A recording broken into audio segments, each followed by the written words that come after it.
come a little closer and lend me your ears. Don't worry, you keep yours while I keep mine.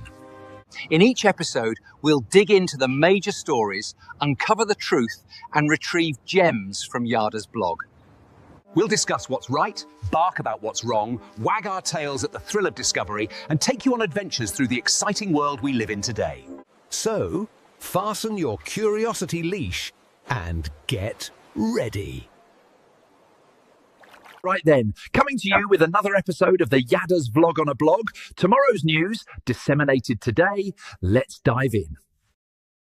Oh, we are in luck. We have Roger B. with us along with Kevin, because we're going to begin today's story with a very deep dive. And the deep dive is, see that fellow with his face all blurred out?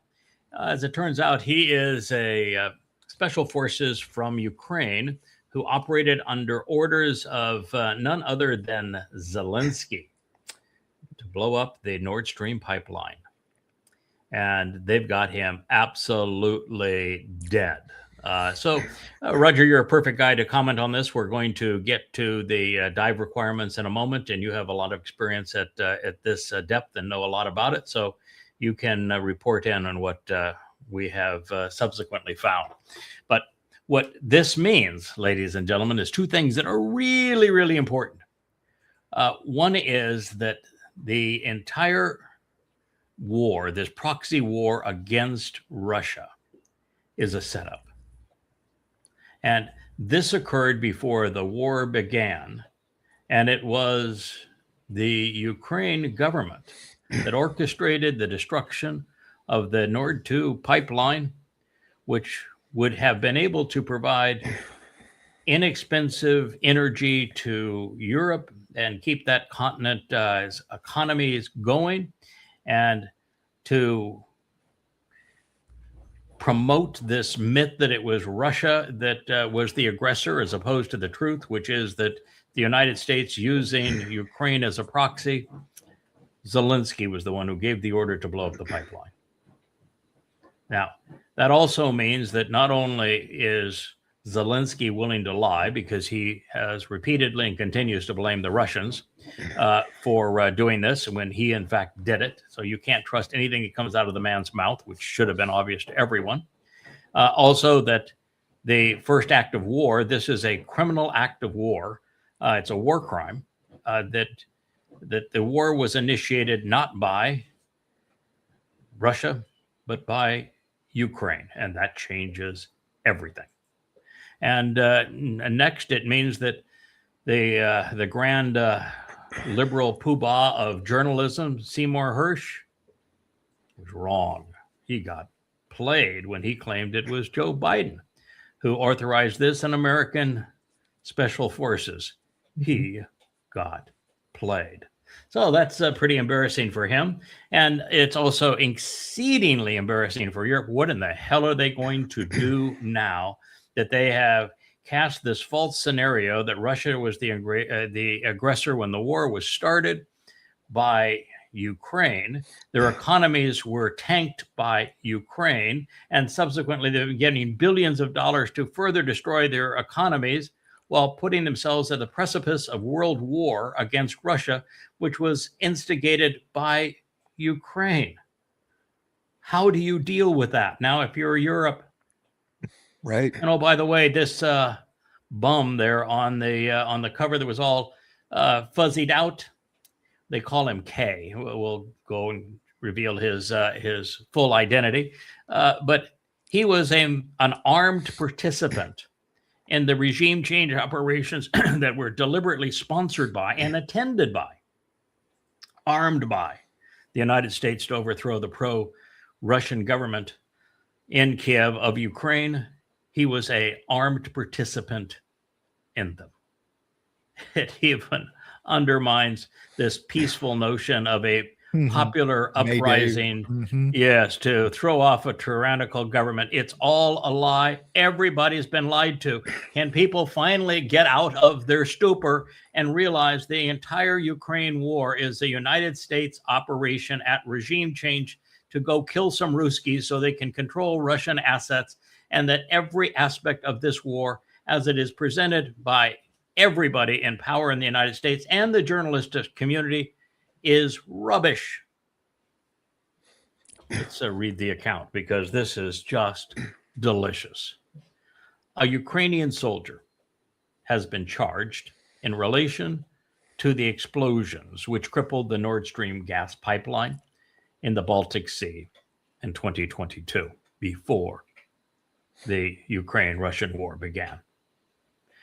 German federal prosecutors have filed charges against the Ukrainian Serhiy Zhusnitsov, who is just known as SK. He was detained in Italy on a German arrest warrant in August 2025 and extradited. That was a year ago. They have known for certain that it was a Ukrainian operation that took out the Nord Stream pipeline, that was a war crime that initiated the Ukraine-Russian war. They've known it for a year. You might say, well, you just read this was nothing but a arrest warrant and charges have been filed. Wait till you hear what the evidence is before you go there. 50-year-old Ukrainian soldier from Kiev is accused of leading a team, and some say it's 5 besides himself, some say 6, some say 7. But let's say 7 accomplices in the operation which destroyed 3 of 4 key Nord Stream gas pipelines in the Baltic Sea in September 2022 on orders of Vladimir Zelensky. The pipelines, of course, transported Russian gas to Europe, and because of Biden wanting to sanction Russia for a war that the United States instigated, they were sanctioned, and therefore there was no gas in the pipelines at that moment. Serhiy Zhusnitsov is accused of attacking civil energy infrastructure, which is a war crime under the International Convention, as well as causing an explosion and destroying infrastructure. Boy, old Donald, he's going to serve some time in jail if he's ever tried, because that's what he has done. According to reports, investigators discovered that Serhiy K. led the sabotage team and was in command of the sailing yacht Andromeda, which the attack was carried out. Investigators reportedly discovered traces of the military explosive HMX and RDX on Andromeda. Oh, that's pretty indicting, isn't it? And at that depth, HDMX is probably the weapon of choice.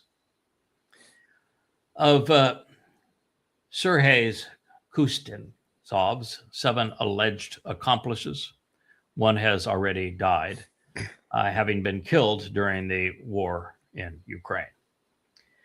The evidence against the defendant is reportedly overwhelming. For instance, SK is alleged to have incriminated himself in an intercepted phone call made while in custody in Italy, pending extradition. I did it. But don't let me go to that Germany. They're going to be mad at me for having done it because that destroyed their economy. And now the economy of an entire country is ruined because of what I did. Don't send me to Germany because of what I've done. You know, Ukrainians are evil. I mean, it's just the fact is, if you trace Ukraine's tendency to abuse Jews, it was far worse than Germany, far worse than the Nazis. You trace their belligerence and graft, which I've done for 25 years. They're really scum. This is a country where I'm not going to say every person is scum. I'm just going to tell you that it has the scummiest reputation of any country in Europe. And this fellow is a great example of it. According to the findings, SK and his accomplice, a skipper, an explosives expert, and 4 deep sea divers. Boarded the Andromeda in the port of Wiek in the German island of Rügen no later than September 8th of 2022. The vessel had been chartered for several weeks by a Ukrainian company. And guess whose fingerprints are on the documents for that charter? Old Sergei. The team reportedly, that's not something I know in the journalistic world, they like to say reportedly. This is not reportedly. The team attached 4 explosive devices equipped with time-delayed fuses to the gas pipeline on the seabed near the Danish town of Bornholm at depths up to 80 meters. 80 meters, 262 feet. My math is correct. That's in salt water. That's about 8 atmospheres. Would that be correct, my good friend Roger and deep sea hard hat diver? Well, an atmosphere is 33 feet. So 32 feet and salt water, 33 feet in fresh water, what they say, right, correct? Right. Pretty close, yeah. That's a good rough rule. Okay. The indication is that they were using Trimix, and while Trimix is a mix of helium, nitrogen, and oxygen, you actually think that at that depth, to have any bottom time, they would have actually changed. They would have had to have 2 blends of gases, and they would have had to change gases on the way down. It's possible. It depends on what kind of equipment they were using. If they were using rebreathers, they would certainly have to switch gases. If they were using just cylinders, they could just switch cylinders. But yeah, at that depth, you can't breathe air. The oxygen in the air would kill you through pulmonary O2 toxicity, and the nitrogen would cause nitrogen narcosis, and you die from that. So you have to have a totally different breathing gas mixture at that depth. And at that depth, as you come up in the water column, the depth gas is toxic going back up to the surface gas. So you really have to know what you're doing. You have to not only have multiple cylinders where some of those cylinders are one mix and the other cylinders are a different mix, because if you use the one mix all the way down, the mix that would work for you and keep you alive at the bottom would kill you near the surface. Correct. And vice versa. Correct. That's correct. Now, when you said deep sea divers, they hired. Now, deep sea divers, in a kind of colloquial sense, means umbilical divers, which means they're attached to the surface with an umbilical, and the surface crew does all that switching around when you get to the depth. Right. Because they know how deep you are, so they have to go switching the number 2 mix, switching back. So it depends on if they were solo diving with an umbilical or without an umbilical. If they were they were on. This was a sailing yacht, the Andromeda. So the likelihood of the sailing yacht having surface gear to do all that, I would think, would be less likely than they went down with rebreathers or with cylinders. Right. The amount of space required, the depth of the water, you have to have at least 2 times the depth of water and length of hose, because you're going to get a belly in the hose from the current. So 2 to 3 times. So they would have had to have maybe a 600 or 700 foot umbilical, and maybe 2 of them. Take up the whole deck. Well, and there's 4 divers. Well, I doubt. I really think 1 or 2 per dive was down at any one given time. I don't think they had all 4 down. It's just not to me. It's not feasible on that size of a boat. It's too much going on. Okay. You need to do it in stages. In my view, now they might have all done it. It's gone down all in one dive and got it done, but with an umbilical, that would be almost impossible if they were using an umbilical. It might have been possible if they're on cylinders. Well, obviously it was possible because they did it, but it would have taken a lot of planning and some practice, and the guys that did it would have to be very, very highly trained. It doesn't take much of a mistake at that depth. Oh, yeah, to be dead. Yeah. So this is not a casual operation. SK, as a special operations team member, he is not going to have the resources to put together a team of these individuals of this kind of specific training and all the gear that they're going to need, plus to charter a yacht of this size without considerable support.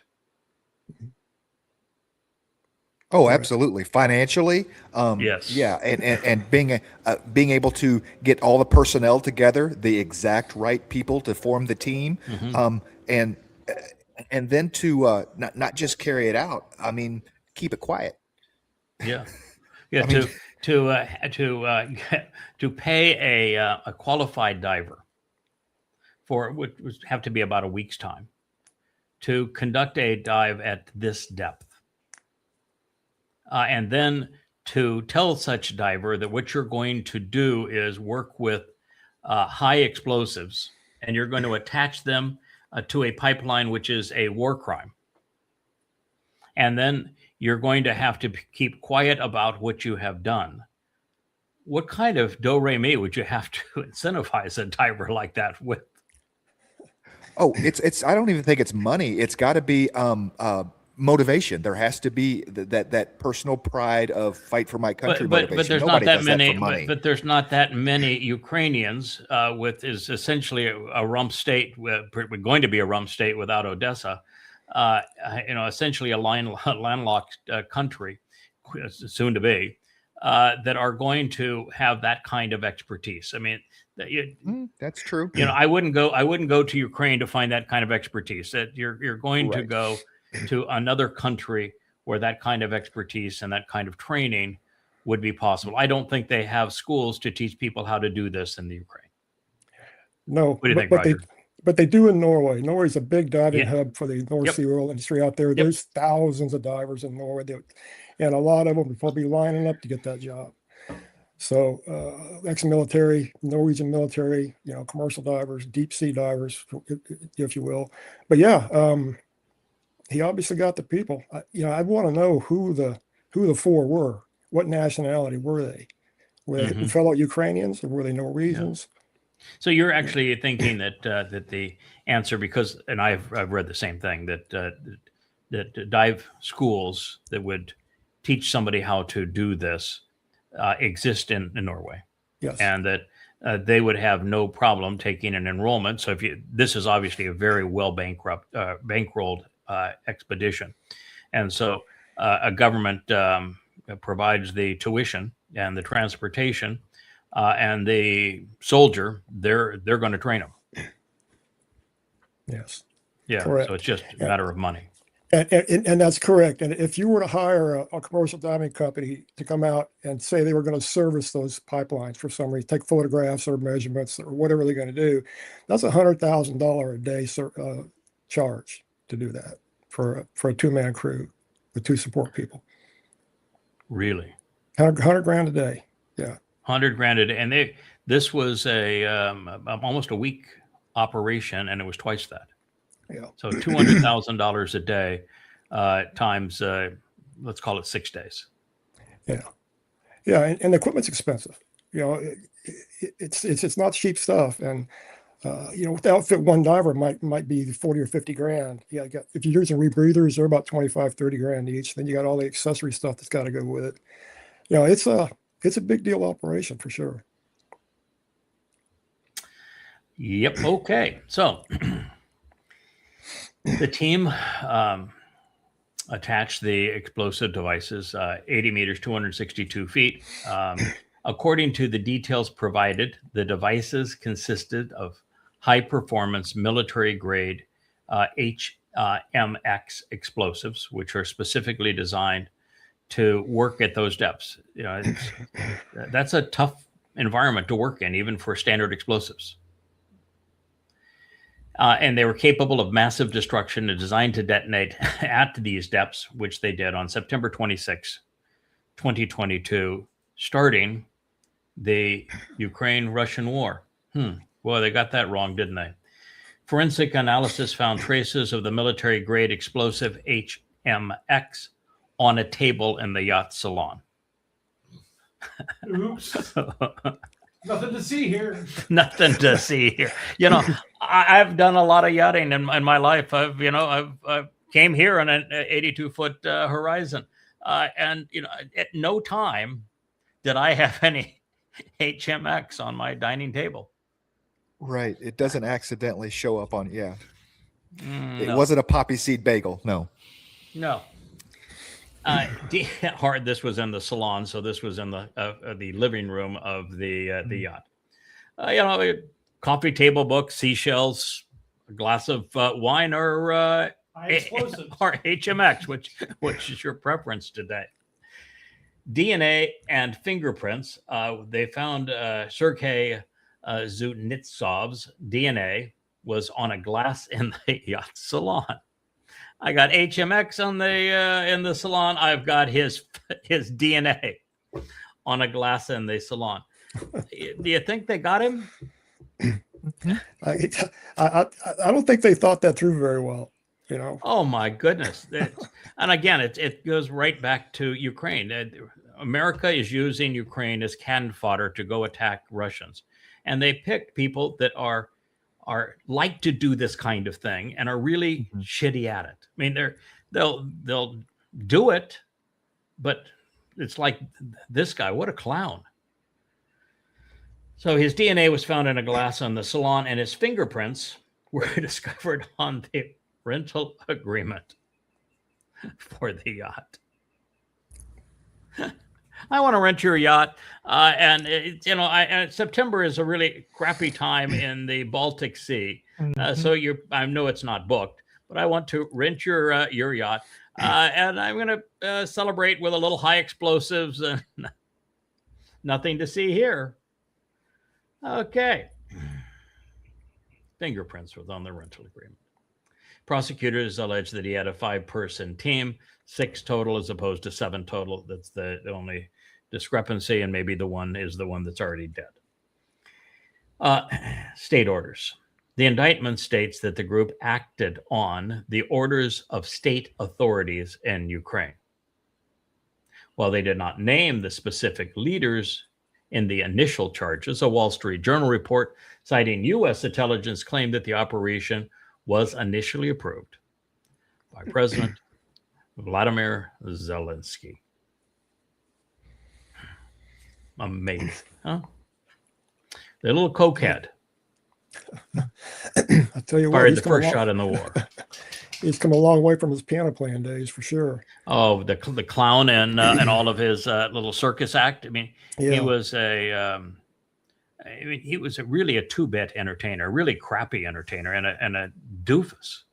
And now he is a coke snorting doofus that cost the world 2 million lives. Yeah. He's absolutely vicious, for sure. Yep. The suspects used fake passports, some bearing names of Ukrainian nationals, to travel and rent the vessel. Ukrainian government, of course, denies all involvement, calling the accusations a Russian fake. So just anytime you read anything that is claimed by Ukraine, toss it away. By the way, it was my wife who came to my office. This is a German investigation, correct? Correct. Yeah, Germany is investigating it. Okay, and it's a Russian and fake? Germany is where the gas was coming, and it was Germany's economy was booming because of inexpensive Russian-supplied gas, which was denied by Biden on dictates by Biden, and then blown up by the Ukraine, so that subsequently Germany's economy has completely imploded. Even their major automobile companies, like Porsche, is just gone. I mean, gone. Mercedes-Benz is almost done. Yeah. They have destroyed their economy over this. I mean, this in Germany ought to be like a shot to the heart.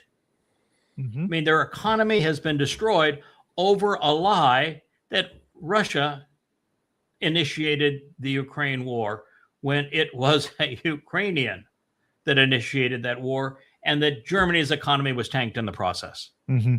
Right. I mean, this is such a cold shower to anybody who has bought into bad Putin. Right. Yeah, I just Great. don't understand how he can say it's a Russian fake. It's fake Well, Russian God. propaganda, right? Yeah, that When Russia's going to it's blow up their own literally pipeline. Yeah, they're going yeah. to blow up their own pipeline. Yeah, okay. Mhm. I mean, but people buy this stuff. I mean, 80% of Americans, when last polled, think that Russia was the aggressor, even when the entire evidence is so overwhelming that this was the United States plot going back 20 years to rent Ukraine, to attack Russia, to claim Russia's mineral rights. Yeah. Okay. Sergei Kuznetsov, also known as Sergei K, because Kuznetsov is hard to pronounce, also called Zorky. I like Zorky. Mhm. Well, I'll call him Zorky. This says he's a 49-year-old Ukrainian as opposed to 50. He is a military officer and he is an intelligence operative. Born in 1976 to a military family, Sorky grew up in Zhytomyr. He has a military education. His entire family was military. He entered the military academy there, which was the last of the Soviet recruitment centers in the Ukraine. He attended the Institute for Personal Training in the Security Service. Special, this is all spy stuff of the Ukraine. An institute that taught him foreign languages and international law. So he's going to know all about the fact that blowing up energy infrastructure is a war crime. He served as a student group commander alongside a fellow named Roman Chervinsky. Roman Chervinsky became his commanding officer. And he is, by all reports, the mastermind behind the Nord Stream operation, the one who got Zelensky to approve it. He was an active participant in the 2004 Orange Revolution and the 2014 Revolution of Dignity, where he took up arms. And the final ouster of President Yanukovych. Following his father's death in 2004, he adopted the strict vegan lifestyle. So he's a purist. That Revolution of Dignity in 2004 was funded by the United States. It was inspired by the United States. The CIA wanted regime change because they wanted the IMF to be supplying the loans because Ukraine doesn't function on its own. And they wanted to replace Russia. They wanted to control Ukraine. And this goes all the way back to George W. Bush, as they said, we're going to force Ukraine to become part of NATO and destabilize Russia as a result of this. And this revolution, which is pictured in the West as peaceful people and those revolution of dignity, no, they were armed by the CIA. It's the same thing as the rebels in Iran. When they say the peaceful protests in Iran, they were armed, and they were armed by the CIA of the United States. And at the time this was happening, you had the undersecretary of the U.S. State Department on phone calls talking about how they were going to replace that government. You had John McCain there with champagne glasses overlooking the riots and celebrating them. Now, the Russians even published the conversations between the U.S. State Department officers and bragging about how they were overthrowing the popularly elected Ukrainian government. That's this revolution of dignity. I'm sure the CIA came up with that name. This was a CIA op at regime change that caused the lives 2 million people to be snuffed out and destroyed. It's going to end up destroying Europe and certainly going to destroy Ukraine. And he was part of that, wrapped up in all of it. Military service began during the Russian-Ukrainian War in 2022, February of 2022. He rejoined the military. He initially served in air defense unit defending Kiev before transferring to the Special Operations Forces He was a spook. Commanded a command in the spring of 2022. He served as captain in the unit. That's a fairly decent rank.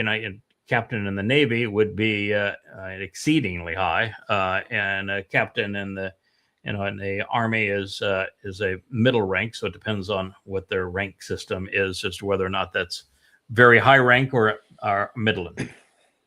But definitely an officer.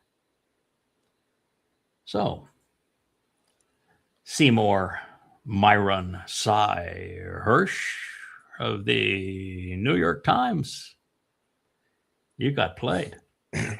You were wrong. Makes you wonder who he's actually writing for. Yeah. Because everybody respects him. Yeah. So let's You got that one wrong, man. That was his big claim, that it was Joe Biden that had done this and U.S. Operatives that carried it out. And no, it wasn't that at all. It was Vladimir Zelensky. The first shot in the Russian-Ukraine war was not fired by the Russians. It was fired by the Ukrainians. What I find interesting about this, well, first of all, it's a German investigation, okay, which tracks. This is a rented boat, and we're just now. This guy was just arrested, right? So this No, a year ago. He was arrested a year ago. A year ago, which still puts us in 2025. Yes, he was. The Germans found out that he did this. The Germans knew that he had done it over a year ago, and he had gone to Italy. And so over a year ago, it was the Germans that had the Italians arrest him. He was in Italy. Okay. So they've known this for over a year, which also tells you that in the Baltic states, they conducted their investigation and then they didn't reveal what they had learned. So they all this publicity. We're having this big investigation on the destruction of the Nord Stream pipeline, and then they didn't disclose what they found. Well, yeah, because the Balkan states want Europe to engage in a war to pound Russia, and so they didn't want this out. But the Germans said, "Yeah, you ruined our economy." Yeah, that's what my point was, that lots of people have known this evidence for a very long time. Yes, they have. Because this is a rented boat. Yes. That right, and we find including HTX the United States. Guy's... The United States, Trump has to know this. I mean, Trump's pretty stupid. Yes. The people in his administration know it. Biden knew it. Yes. Mm-hmm. So the United States knew it and lied. Mm-hmm. Absolutely. 100%. Ukraine knew it and lied. The Balkan states knew it and lied. And because of this investigation, so did the head of every European country. They knew it and lied. Mertz, you are done, pal. You are just done. Goodbye. They secured this evidence within days of the Nord Stream pipeline, of the explosion. They had to have secured this evidence within days, because otherwise right. That's true. So that means that to have his DNA on the glass, to have his DNA and fingerprints on the rental document, to find the TMX explosives on the salon table, there is no chance that there was any lag time between the September 2022 blast and the subsequent finding of all of this evidence. They knew it. They knew it immediately afterwards, and have funded a war that has killed 2 million people as a result of perpetuating a lie. Right. That ought to take, if you were, Donald Trump should be impeached over this. Joe Biden should also be arrested, even though he's senile, and there should be consequences for this. U.S. High Military Command, same exact situation. Zelensky should be done. The war should be over. Apologize to the Russians. Build back the damn pipeline. End the war. Stop fueling the Ukraine. Disband the CIA for starting this whole mess, and everybody just come clean and apologize. And they have known it for 4 years. Yeah, absolutely. I just curious with this coming out now. A few days ago, there was a Ukrainian billionaire that was attacked in Monaco's first so-called terrorist attack ever. Someone left a Monaco, right? I mean, this is a nice place. Someone left a backpack bomb on this Ukrainian billionaires who had fled Ukraine. He was a real estate guy, Aleph, real estate holdings or whatever, but definitely someone would had the means to launder the funds from a state operator to a non-state operator. When it's the president of the country that is approving it, and his special forces that are carrying it out. You don't even need to, at that point, there's no purpose in laundering. You don't need to launder at that point. Right. But yeah, Monte Carlo has become the hangout for the Ukrainians who have been standard Ukrainians with all manner of graft. About 30% of the money that Europe and the United States gives to Ukraine to go kill Russians is stolen. And it's invested all over Europe and particularly in places like United Arab Emirates and Qatar and places like that. And they're driving around in multi-million-dollar cars and living in multi-million-dollar penthouses and multi-million-dollar yachts. This whole thing has funded a lot of cocaine, a lot of yachts, a lot of fancy cars, a lot of villas around the world. Zelensky included. The whole West has been played for a fool by this. Oh yeah, it's a shakedown operation for sure. I saw the same article. I think they mentioned in there that the attack was planned and directed by Ukraine. Zelensky wanted the guy dead. Oh, really? The Monaco. Yeah. Wow. Yeah. I hadn't heard that. Yeah. Well, what happened in the Ukraine, I think it's within the last week, is that there were 7 very high-ranking Ukrainian military officers, general flag officers, and other government officials who were executed by Zelensky because they tried to assassinate him. This was the same coup that insiders tried to assassinate Adolf Hitler. Same exact thing. They realized Zelensky is so destructive to Ukraine, and Ukraine's going to be destroyed because of him. So they did everything they could to kill him. And his response to those who tried to assassinate him is the same as Hitler. He's rounded up everybody and blew their brains out. No trials, just immediate execution. Yeah, we're really dealing with scum here. Yes. Those places when I was all people flying the Ukrainian flag and go Ukraine, and we support Ukraine. I said, go to hell. I mean, Ukraine is scummy, has been going back 4 or 5 centuries.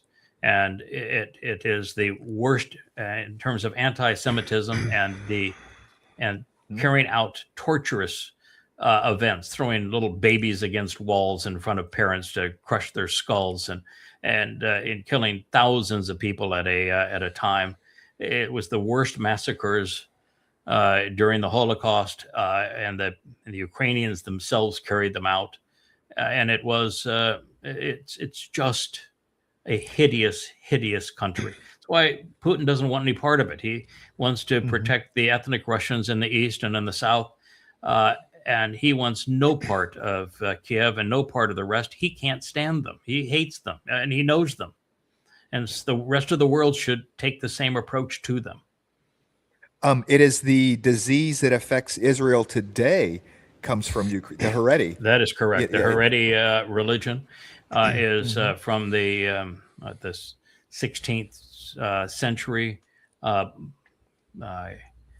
Baal Shem Tov, the Lord of the Good Name, piece of crap that created a religion based upon blending the Zohar and Kabbalah into the Talmud, and he destroyed the lives of millions of people and will ultimately play a major role in destroying Israel. And it was conceived in the Ukraine. Yeah, Judaism as it's practiced today, and particularly in Israel, is a very modern religion conceived in Ukraine.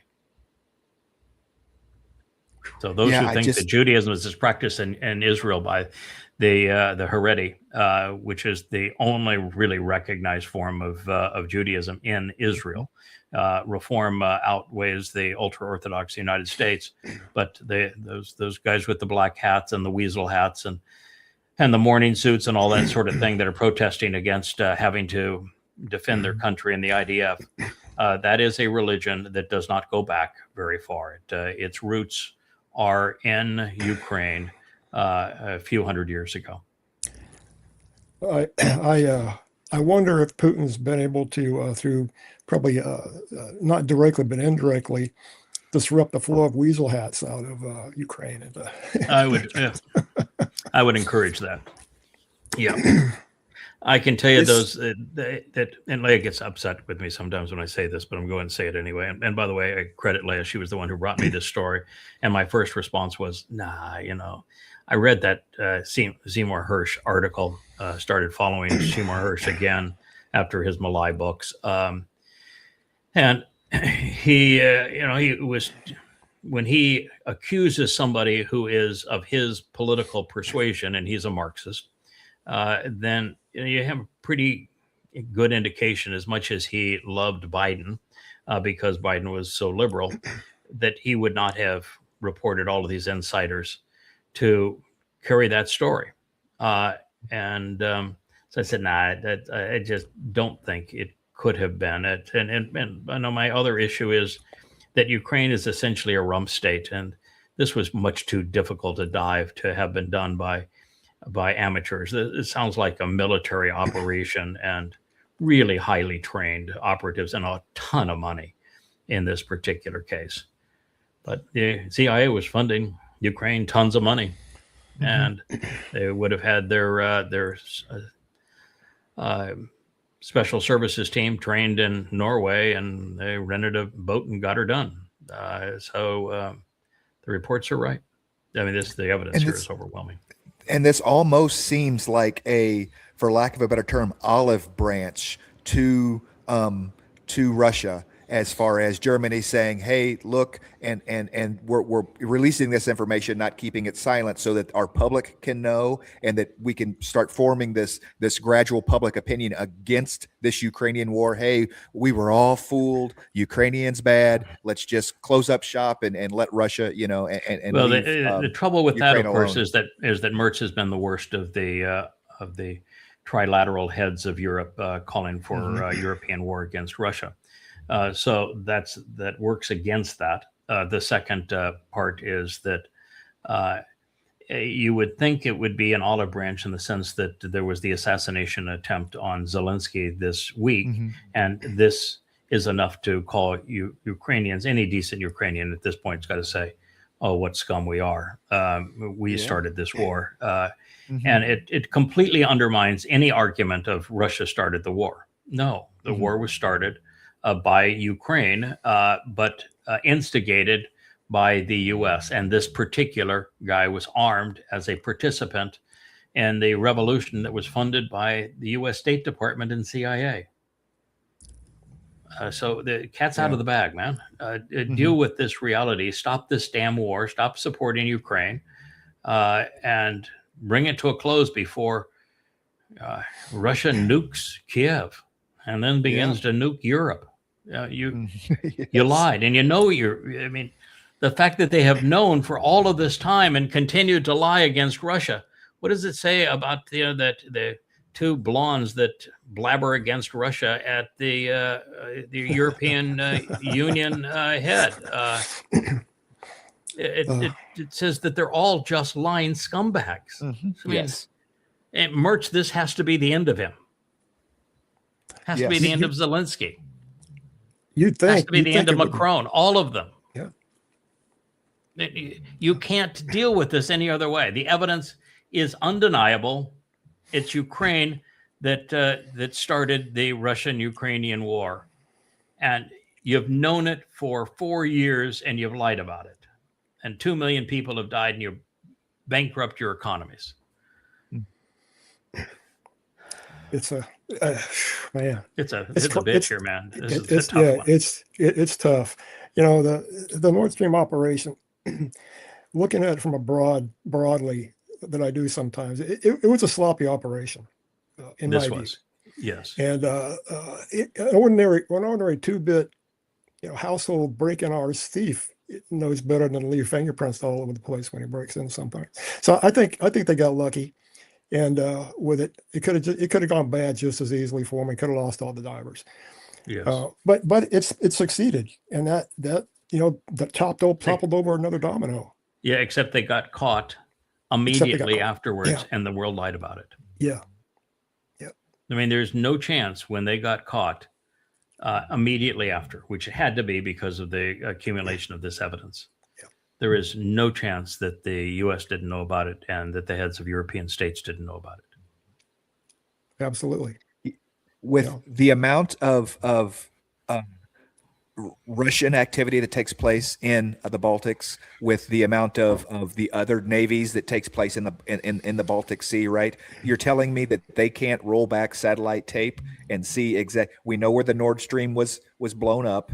Okay, we know what day it was. They can't roll back satellite tape and see what floating vessel was setting right on top of.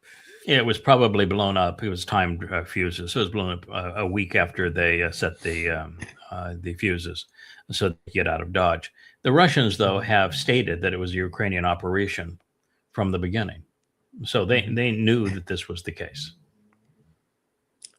But the Russians were wise not to interfere with the collection of evidence. Because they would have been accused of planting it. Right. Well, pipelines like that are relative in that shallow water like that. They're relatively easy to repair. Pipeline repair barges working around the world all the time. The fact that no repairs have even been attempted is Putin's kind of jab. Well, we're not going to fix it. You want to fix it yourself. That's right. So, yeah. And part of it is that the United States is a bully. And the United States told Germany, you're going to ruin your economy over this, but you're going to obey us. And Germany capitulated and obeyed the United States and ruined their economy over it. That's the reason Germany didn't fix it. Wonder if it's too late now. Too little, too late, Oh, no, you can still fix it. But,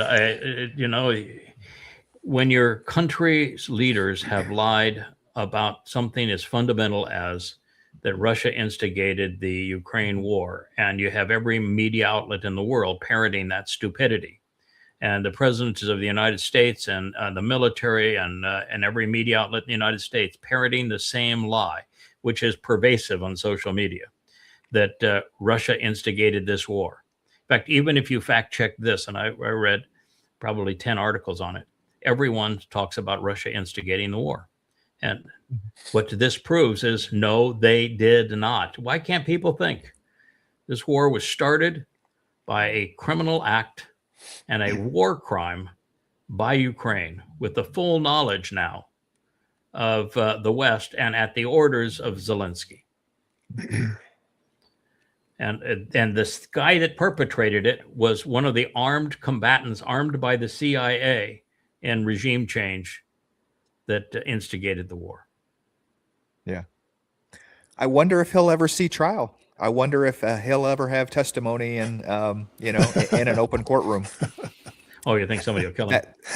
I just find it interesting. They either have to pay him for him not to, and take care of him. Lee Harvey Oswald come to mind? Exactly. Something of that nature. Yeah, absolutely. However, it doesn't change the fact, though, does it? It doesn't change the fact. It doesn't change the fact. The facts are now known. Right. These are not happenstance. These are not, oh, well, that's circumstantial. Right. No, there's no circumstantial evidence here. This boy was not ready for prime time. He was a Ukrainian. Yeah. Yep. Okay.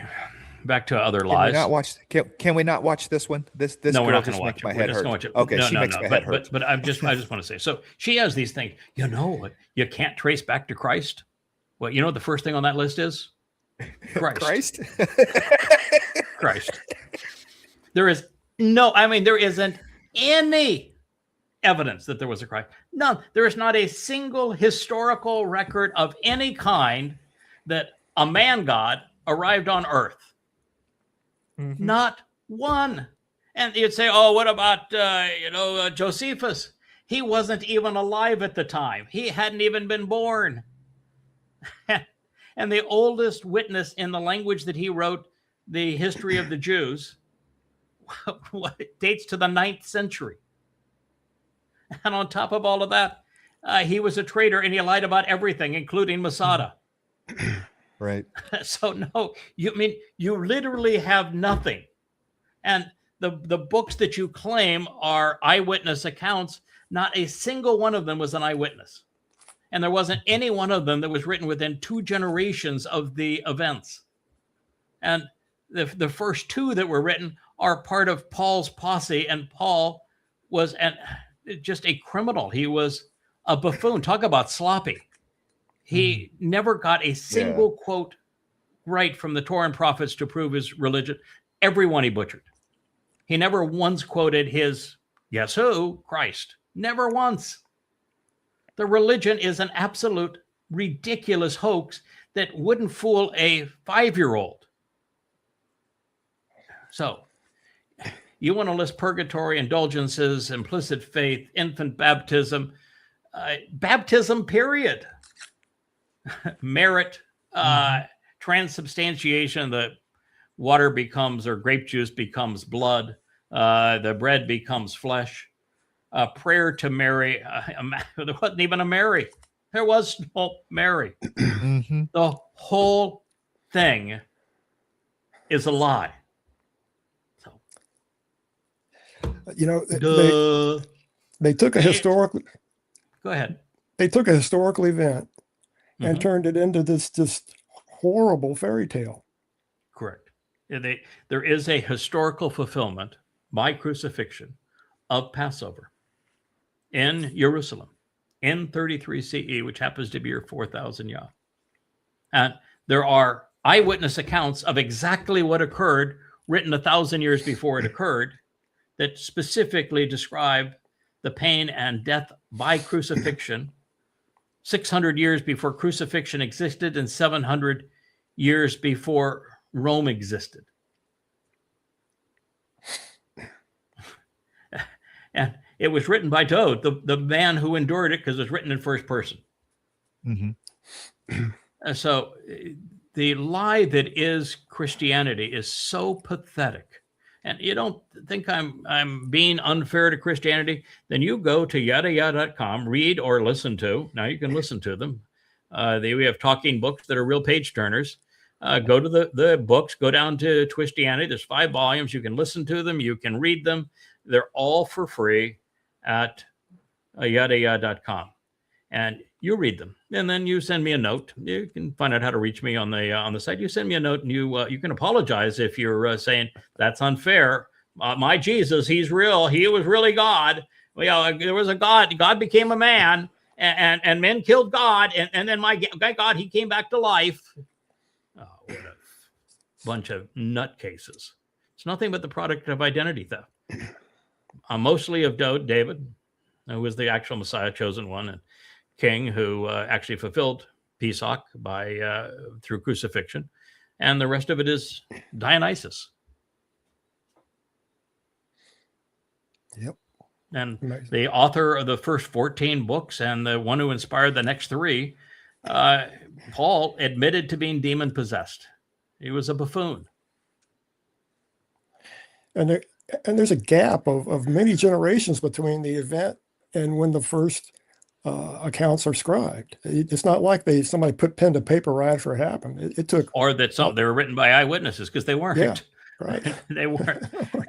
We have no idea who wrote the book of that's called Matthew. Not a clue, but we know it was written right around 100 CE, which is 65 years after the events played out, by someone who we have no idea who they are, and 100% of the book is plagiarized from 3 sources.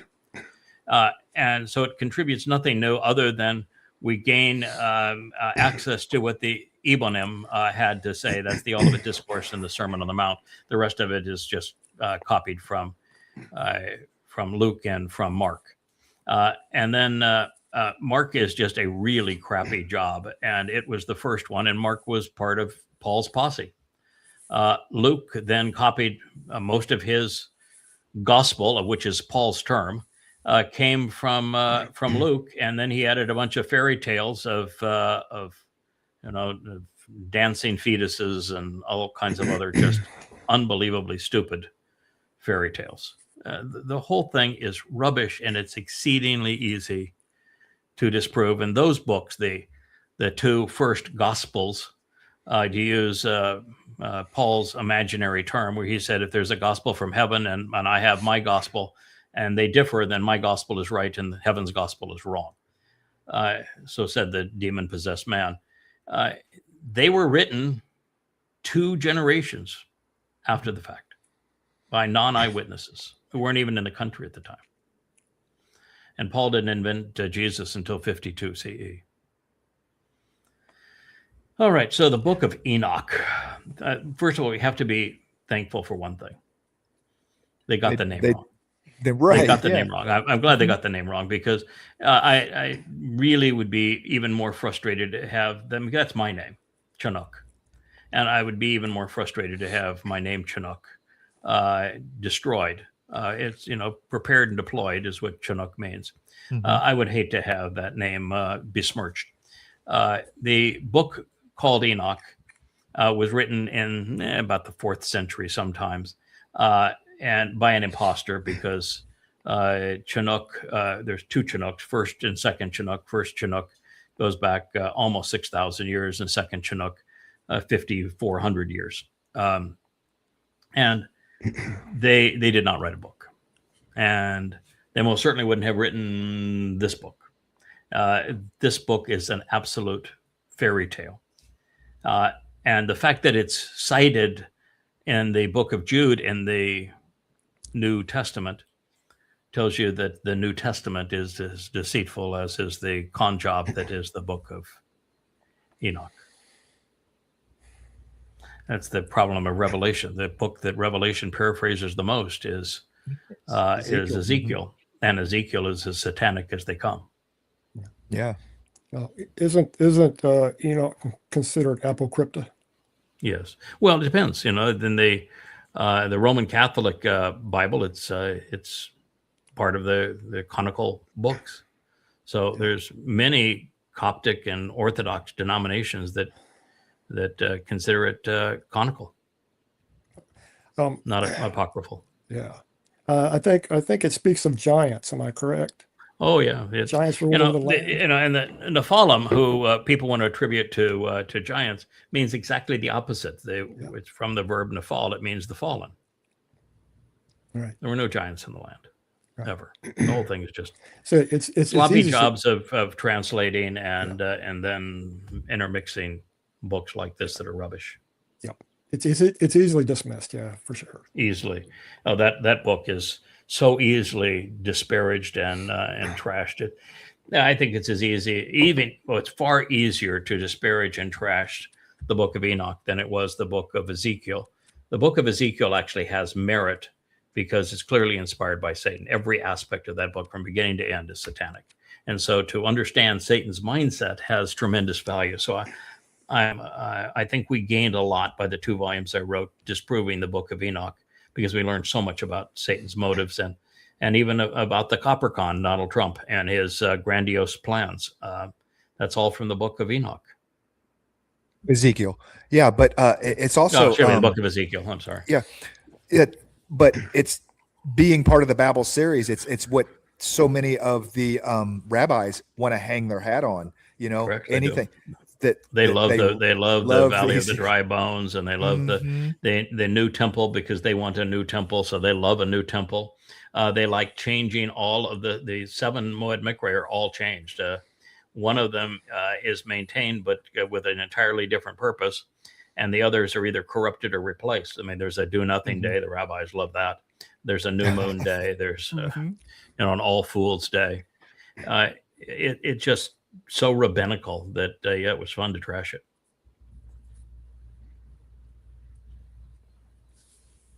Esther, by the way, is the other book that the rabbis love, and Yeah. there is no correlation between reality and the Book of Esther. It's also historical gibberish.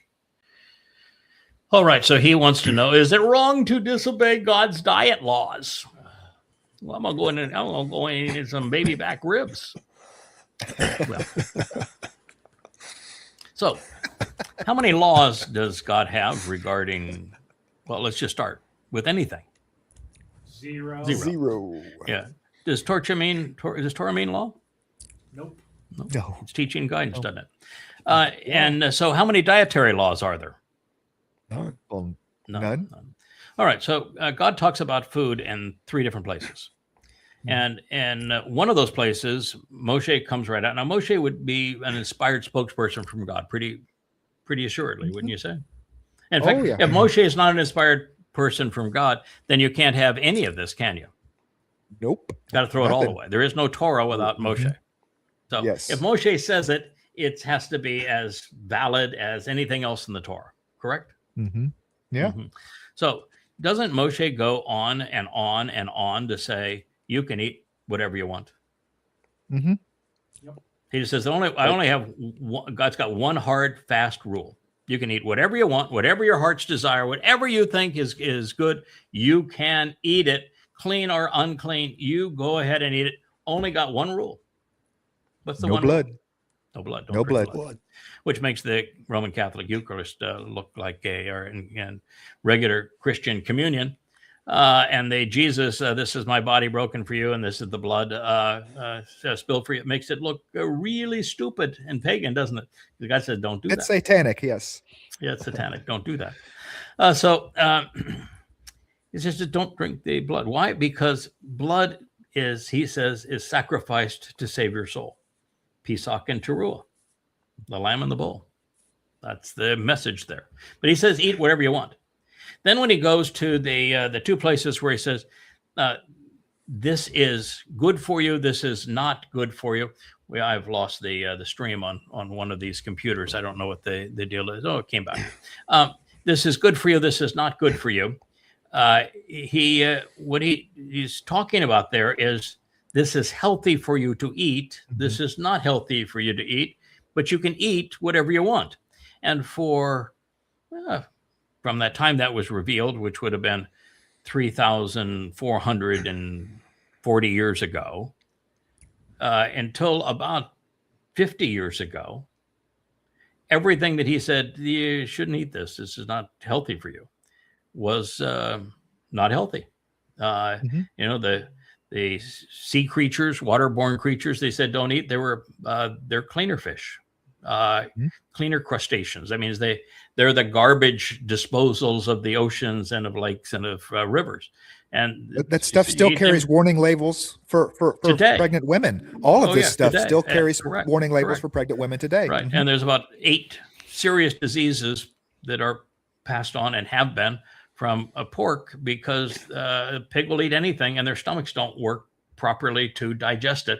So everything that God said was 3,400 years ahead of its time in terms of knowledge that these things are not healthy for you to eat, and until quite recently unsafe for you to eat. And then now in the last 50 to 100 years with far better processing of food and refrigeration and that sort of thing, and testing, you can eat them safely. So you can eat whatever you want now. And you got very clear, I don't want you to make a religion of food.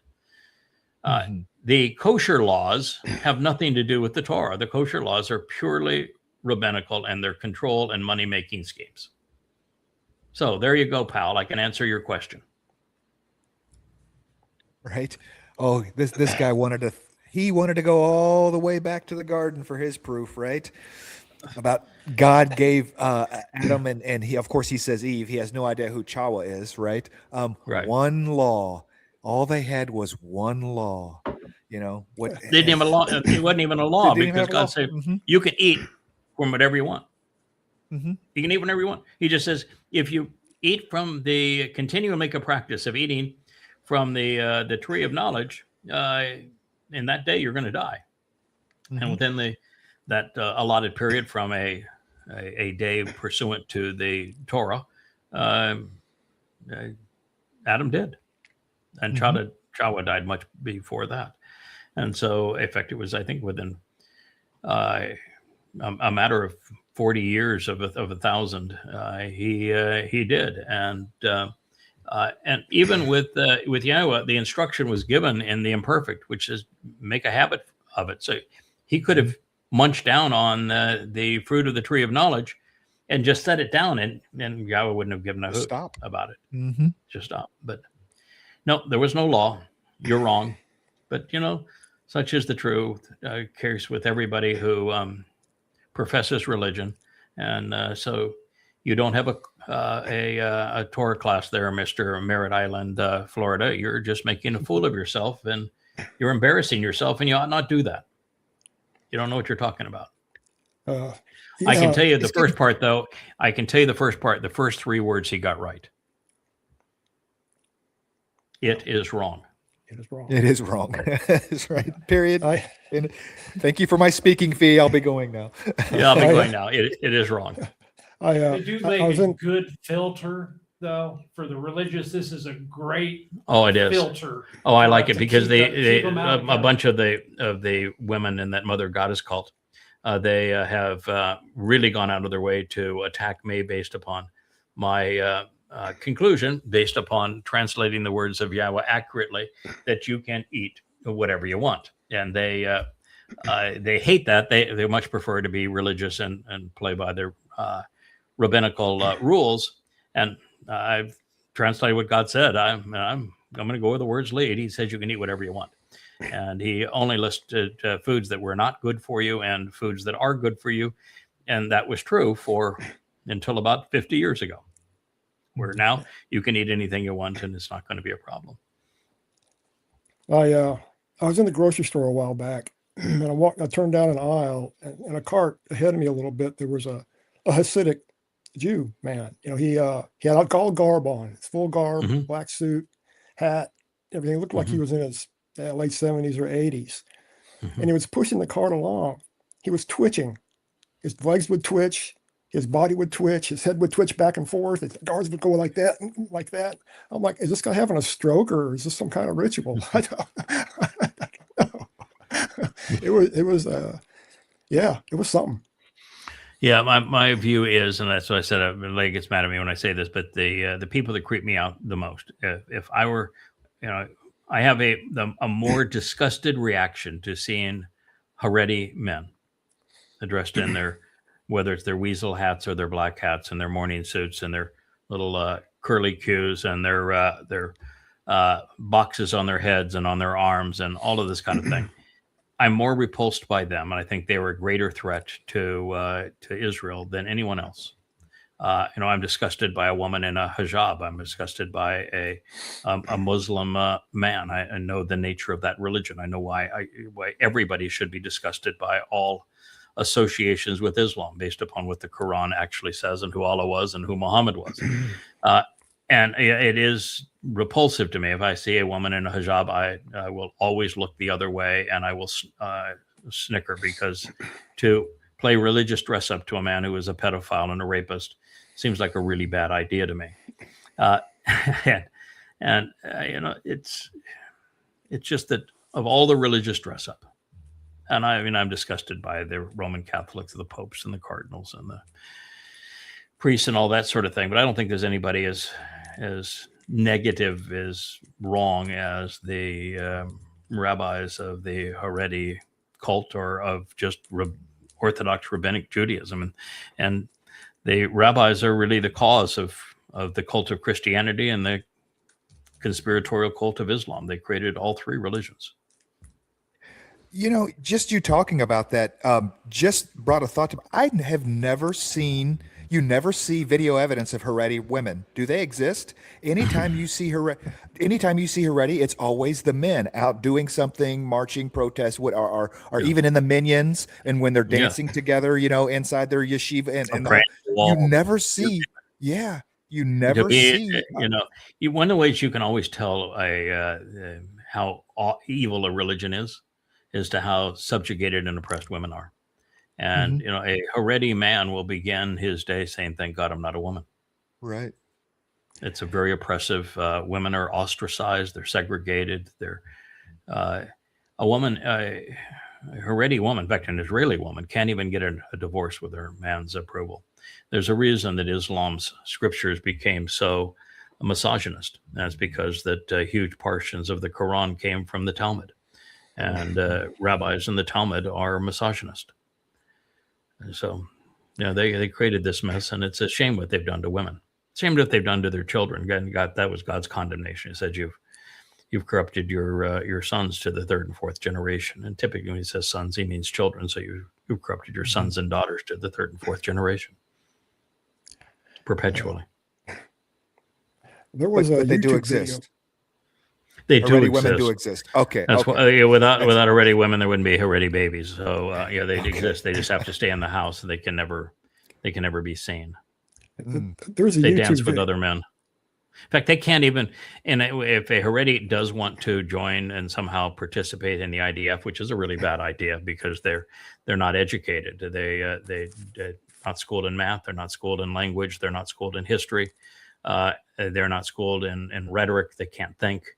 And their special diet and their special clothing, their special everything, and their special prayers, they're just a waste of humanity. They're parasites. But they cannot even be in a crew like a tank crew that has a woman in it. They cannot be in proximity of a woman.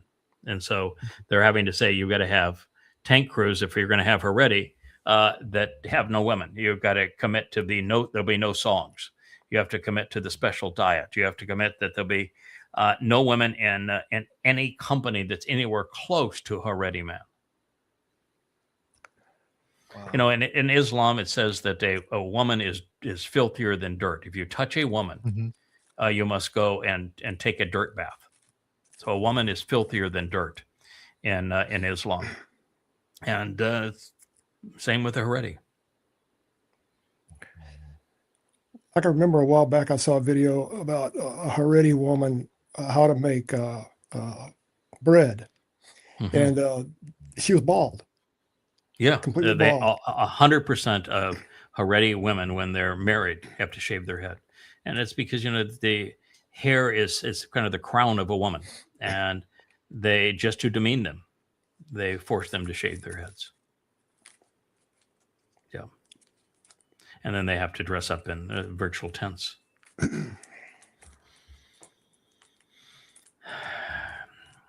So this is a fellow who's not very bright, but he is brighter than the host. It's Tim Dillon. That don't take much. Yeah, it doesn't take much. I mean, this is Joe Rogan and Tim Dillon. That's the picture that they have on the front. It's monkey see, monkey do. Joe Rogan is just a very odd duck. He is.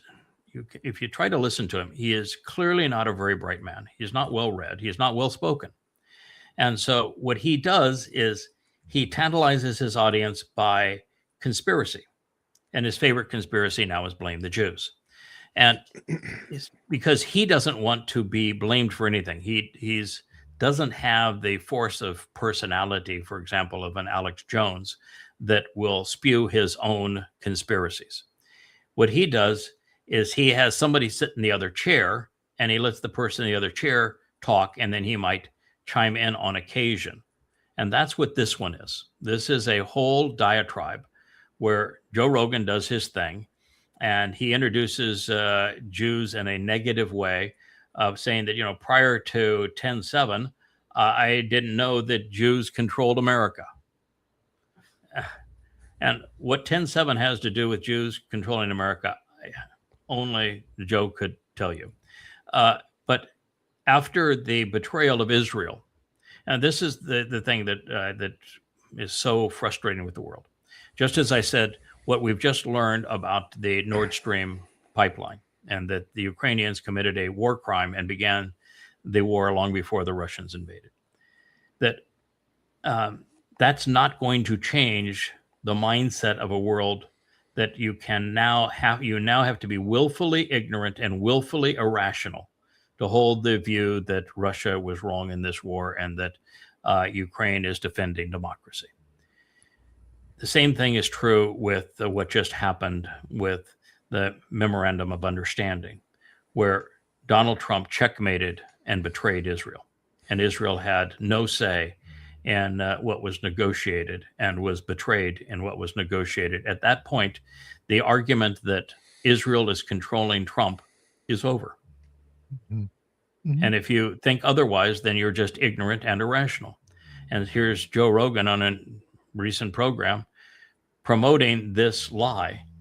And it just shows that they are not thinking. And he has this clownish guy that weaves this story that plays into the mythos of the vast majority of people on social media who have miserable lives and are looking for someone else to blame.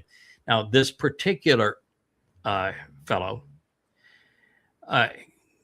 takes a "I'm holier than thou" attitude, and he says, I'm not among the others. And he doesn't use conspiracy, but he says, I'm not like the others who play the victim card. I hate it when people play the victim card.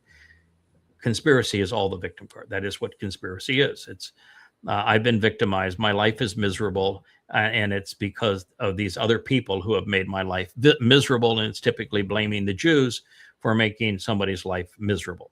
That's the victim card. He says, I don't go along with that victim card. But then he goes and talks about how he's been victimized by the Jews. So I don't play the victim card, and I won't promote conspiracies unless, in fact, the conspiracy is by the dastardly Jews, and well, they've got it coming. Yeah, Joe Rogan, of all the things to bring up, it wasn't until 10/7 that I realized that Jews controlled everything. What happened on 10/7? Were the Jews controlling everything when Hamas came in and killed 3,000 Jews? Yeah, they controlled nothing. Now, there is a real problem when we're on this subject. There's a real problem with 10/7. And Israelis are beginning to scream because they know that Netanyahu worked them into a trap. And deep down, Israelis know now that it's checkmate and Israel as a independent Jewish state's done. There are no moves left. And that person to blame is not just Donald Trump, who betrayed them, who we told them was going to betray them 2 years ago, but also Netanyahu. And so now they want a thorough investigation of what happened on 10/7, because on 10/7, many things are apparent and nobody wants to talk about them. Mm-hmm. For example, there were the Shin Bet and the Mossad and the government itself in Israel had full copies of Operation Alaska Flood. They had the full pamphlet. They had it a month before the attack. They received a phone call from Egyptian leadership saying that it was going to occur days before it occurred.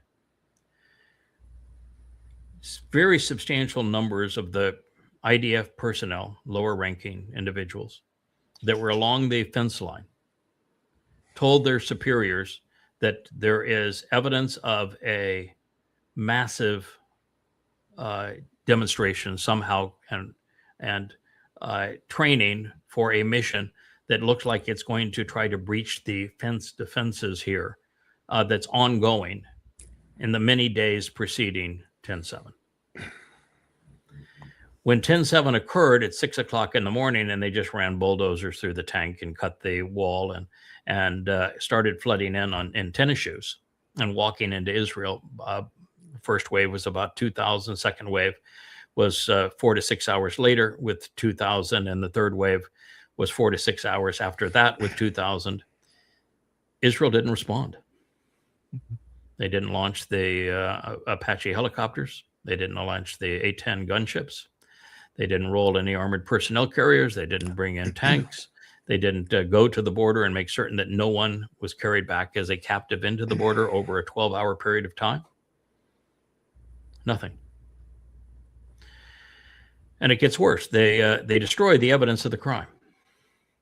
So they could never win the war of public opinion, because rather than promote and show pictures and evidence and have autopsy reports of what happened at the crime scene, they destroyed it all. They don't have it. The only thing we have is the GoPro cameras of the Islamic terrorists themselves who perpetrated it, because they posted them online and the government couldn't confiscate it. But there's another problem, two of them, both of which I reported very early on. One was in the morning of 10/7. The reinforcements that should have been around the fence line in southern Israel near the border with Gaza had been withdrawn to support a religious ceremony that had nothing to do with the Torah. It's called Shimkat Torah, but it has nothing to do with the Torah. It's another day that the rabbis add to Sukkah, and they wanted to celebrate it, taunting the Fakistinians. So they did so up in Judea and Samaria. And because they were going to taunt the make-believe Philistines, they brought Army Reserve units up there, IDF Reserve units up there to protect them, so they were hours and hours out of place. The morning of 10/7, nobody even bothered to awake Netanyahu, and when Netanyahu finally wanted to respond, he was precluded from doing so by the judiciary. The Shin Bet and the Mossad, who had copies of the plans, never said, this is Alaska Flood, this is what they're doing. We need to get all manner of personnel near the fences, because their goal is to bring as many Israeli hostages across that border because of the power of the hostages to control us. Mm-hmm. It was never discussed. And here's the worst part of all. There is considerable evidence that many of the 1,200 Israelis that died on that day were killed by the IDF. Mm-hmm. And friendly fire. And it's part of a published IDF engagement book that if you are involved in something where it appears there's going to be hostages, killing an Israeli is better than allowing the Israeli to become a hostage. And so they don't want it published. And so it's a really, really sad situation. And then, of course, Israel never once acknowledges what was the real inspiration for 10/7. And it is a reenactment of what happened at Kabar 1,400 years ago, where Muhammad early in the morning attacked a Jewish farming community in Kabar, where he was the first time he used Allahu Akbar, and where he ravaged men and women and tortured them and enslaved the women. And murdered the men. It's the exact same situation. You can play this. This is part of that. And of course, what Israel, I'll just say one other thing, and that I think I'm the first to identify, is that when you read Sinwar's paperwork on all of this, and you witness what Qatar already had in place and had funded and across Europe and America, the entire purpose of the 10/7 Alaska flood attack was to taunt Israel into invading and destroying Gaza. And she still doesn't get it. They were taunted into attacking and destroying Gaza. And even before they entered Gaza, they were being called genocidal on American university campuses by the Marxists and throughout Europe, and the marches in the street. So they already had all of this set up to demean Israel and demonize Israel even before they responded, because they knew they were taunted into this response. And by being played in this way, Israel was destroyed. And then when Iran wanted Israel to attack, and Iran now, I posted something, we'll maybe get to it later this morning, but Iran posted Arachi, who is a really smooth-talking diplomat. And he acknowledged that the purpose of the MOU was to put Israel and the United States at odds with each other, so that the United States, to get the deal to end the war, would have to betray Israel. And he acknowledged how, if Trump can't control his animals, then we'll teach them a lesson. And so what he acknowledged is that I'm right, that the whole enriching of uranium and the funding of Hezbollah was specifically because Iran wanted the United States and Israel to attack. And we can go into the reasons for that, but very simply, the government was exceedingly unpopular, and this was the best way for them to galvanize support. And they knew that they had the wherewithal not only to withstand the assault, but by their response, they would become the hegemon of the region. And it played out exactly that way. So Israel wasn't just played once, they were played twice by Muslims. You can play this one.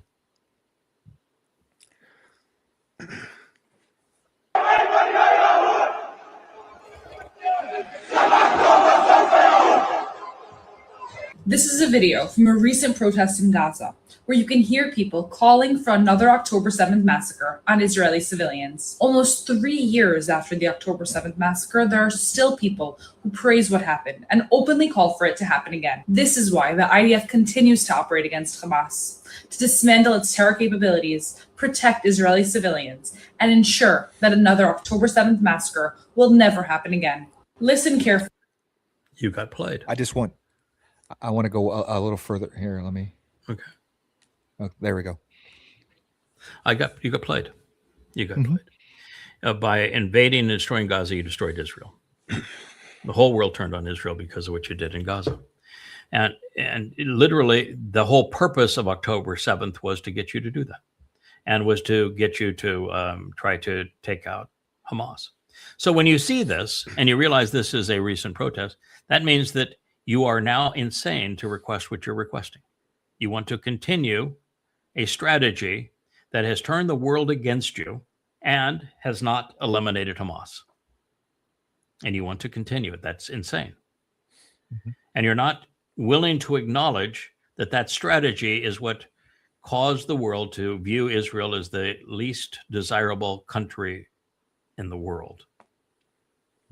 And on top of all that, after all of this, you can't tie this to Kabar.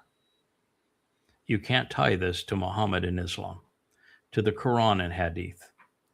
And you don't recognize that the enemy is not Hamas, they're just a symptom. That the problem is Islam, and that you can't beat and defeat an enemy like this with bullets and bombs. You'll make it worse. And you're still not cognizant of the fact that if you wanted to render Al-Aqsa flood to be a negative result as opposed to a positive result, the thing you should have attacked was Al-Aqsa Mosque. You should have razed it to the ground. You had given the perfect opportunity and you didn't do it.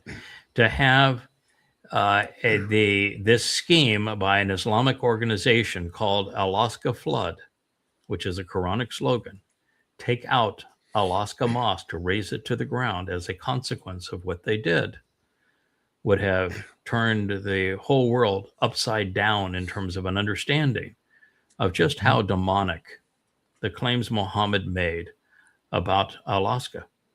The wild donk-ass ride to Jerusalem after let's talk about why that's there.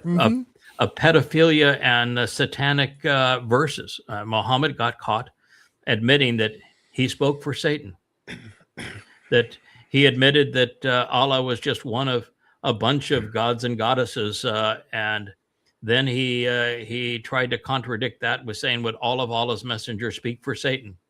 And then he was in bed with a 6-year-old girl, and to try to clear up the whole mess, he imagined that a winged ass came to take him from the Kaaba to Jerusalem, because you couldn't get to Allah by way of the Kaaba. You had to go to Jerusalem. And he imagined that he rode this donk ass to Jerusalem, and then he met in the temple that he didn't know had been destroyed 600 years earlier.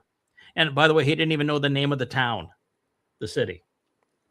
And then he said he met with a bunch of Jewish bigwigs, all of whom had deceased centuries and millennia previous.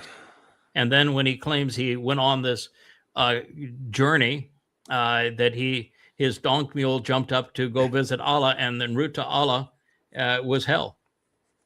And hell was filled with women being hung by their breasts from meat hooks. So how do you like the story so far? Because that's the story. And it's what I'm telling you is exactly how it happened. And it gets worse from there. So this is a total embarrassment to Muslims. And you could have brought that to the world's attention by demolishing Al-Aqsa Mosque and taking down the Dome of the Rock along with it. That would have shown some courage. That would have been the proper use of the IDF. Take the bulldozer that plowed through your fence. Take that same bulldozer and use that bulldozer to take down both of those structures. Mm-hmm. Yeah. They would rather pound their shields and rattle their sabers than take decisive action like that. In the meantime, the armies are forming. We're into the time of troubles. It's not going to get any better. It's also interesting. This reads, "Oh, Jews." Muslims know they're not Jews. Jews are the ones who don't know they're not Jews. They're called Yehud. And they're called Yehud because rabbis sold them Talmud stories, and in the Talmud, they're referred to as Yehud.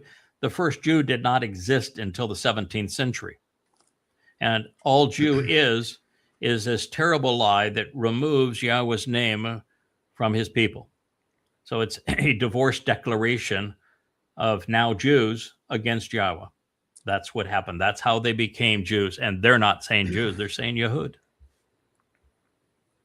What a crime. It's been impossible to erase the damage that the protocols of the Elders of Zion has done. They that's still out there, and a lot of people are still looking at that. Christian New Testament. It's impossible to erase the damage that the Christian New Testament has done. I'm with Kevin on this. I'm with Kevin on this.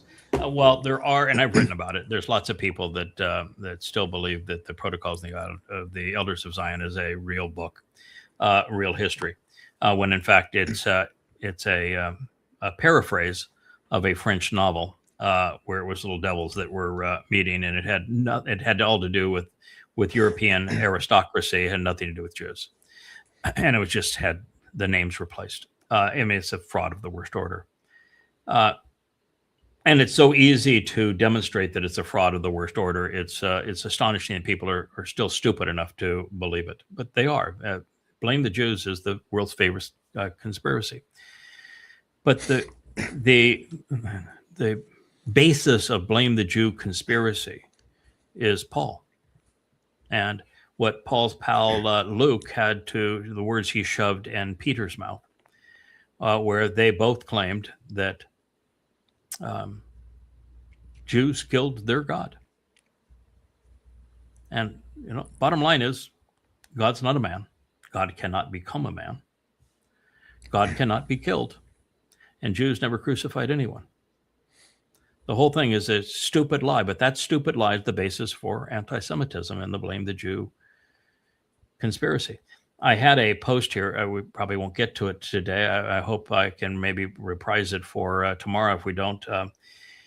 My favorite, my least favorite influencer, the man that I keep on saying has just lost it. He sets himself up in a cathedral-like setting, and he's got a bunch of clerics around it, but he is in the center of this vaulted ceiling cathedral setting.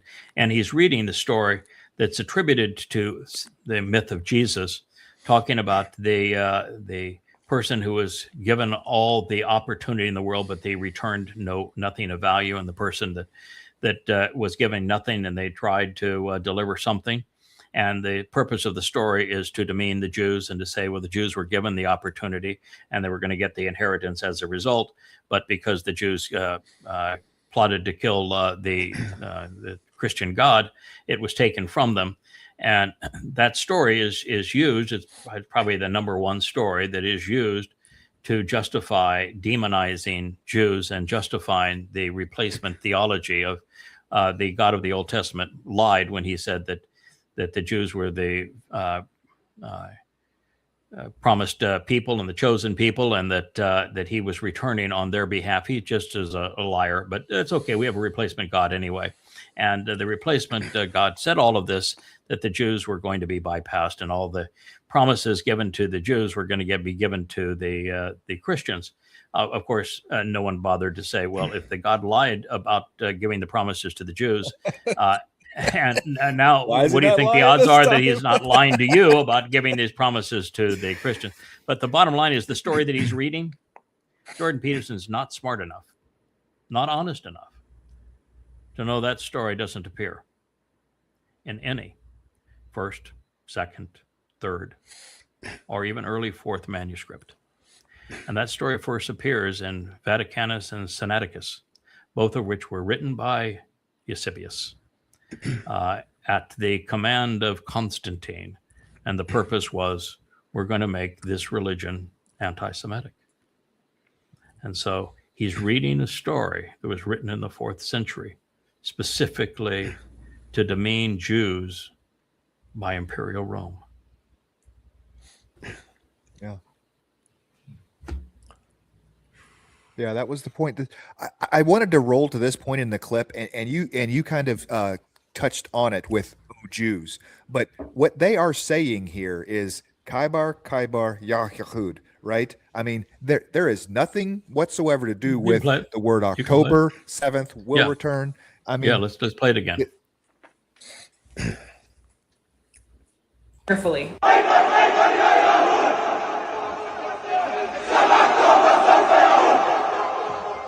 This is a video. Yeah, you're right. It's Kaibar Yahud. So they're calling Jews Yahud, and it's Kaibar. And the reason they're calling it Kaibar is that they recognize something that Jews still do not know. And I have done a series of these programs, early vlogs, on the story of Kaibar, where I have read every document that exists that explains what happened at Kaibar. And I have, you go to yadaya.com and you go to the Goddamn Religion series. There's 5 books. I think it's in the 4th volume. It's not the 4th, it's the 3rd, is the story of Kaibar. And the story of Kaibar is so damn important. Muhammad had perpetrated genocide and apartheid on the 30,000 Jews that were in Yathrib, which is today's Medina. He went to Yathrib, Medina, following the embarrassment of the Knight's Journey, this trip to Al-Aqsa Mosque that, of course, didn't exist, to the temple that didn't exist, on the winged ass that didn't exist, because of his satanic verses, because of his incorporating Alat, Al-Uzza, and Manat, all goddesses, into the Quran and into the Islamic religion. And he was laughed out of town. And when he was laughed out of town, he begged other people to take him in. He was a laughing stock. And he found 20 Arabs from Yathrib, which was 3/4 a Jewish, it was the highest concentration of Jews, probably the most prosperous city in Arabia at the time. And he found 20 Jews there that had heard the rabbis speak of this coming Messiah, which is, of course, a rabbinical lie. And this was, around 522 CE. And they had heard about this coming Messiah. And then, and so when Muhammad met with them, he said, "Will you take me in?" And I said, "Well, what's involved in this?" He says, "Well, I'm a messenger of God." And he said, "Oh, you sound like you might be that Messiah guy that the rabbis keep on saying they're looking for." Yeah, he says, "That's me. I'm the Messiah guy." Yeah, that's me. I'm the Messiah guy. And they said, "Well, what's in it for us, Messiah guy?" "Well, we'll bring you to the Jews. They'd love to see you as you're the Messiah guy." And he says, "Well, we have this religion here. which is really cool because you're going to become terrorists and mass murderers and rapists. And my God approves all of these things. And so what we're going to do is we're going to go rob people, starting with my own family, because I don't like them very much because they laughed me out of town. We'll rob my own family, and then we're going to rob the Jews. The Messiah, they're not going to like this version of Messiah very much, but what do you care? We're going to rob the Jews, and they've got a lot of things, because you came from Yathrib, you know how wealthy they are. We're going to rob the Jews, and then we're going to rob everybody else in Arabia. In fact, we're going to pledge to wage war against all mankind. And the deal is here, you get to keep 80% of what you steal. And my God's going to authorize you stealing. He's going to say stealing is lawful and good. And you're going to go enslave people, and you get to turn women into sex slaves. How about that for fun? And you get to rape them. And then in my religion, all women are property of men. You can beat them up, you can starve them, you can do whatever you want. Many wives as you want, many girlfriends you want. You really, it's quite a deal here. And I'm going to authorize all of that. You just have to give me 20% of the cut. And we'll have a great time. We'll be barbarians. The Pledge of Aqaba. That's the story. And he went to Yathrib, and he systematically annihilated the Jews, perpetrated apartheid on them, perpetrated genocide on them, butchered them. And the few Jews that he exiled and robbed before he annihilated them, it goes right back to Adolf Hitler, the first Jews he exiled and robbed before he began to annihilate them, they went to Kabar. And they did the same thing in Kabar they were doing in Yathrib, which is they were date farmers. And they had no weapons of war other than the pruning hooks. Gardening utensils. And so one morning, guess who was there? And it wasn't just there randomly. Kabar. Read your damn Quran. Read the Hadith. You know why Muhammad was at Kabar? Yahud?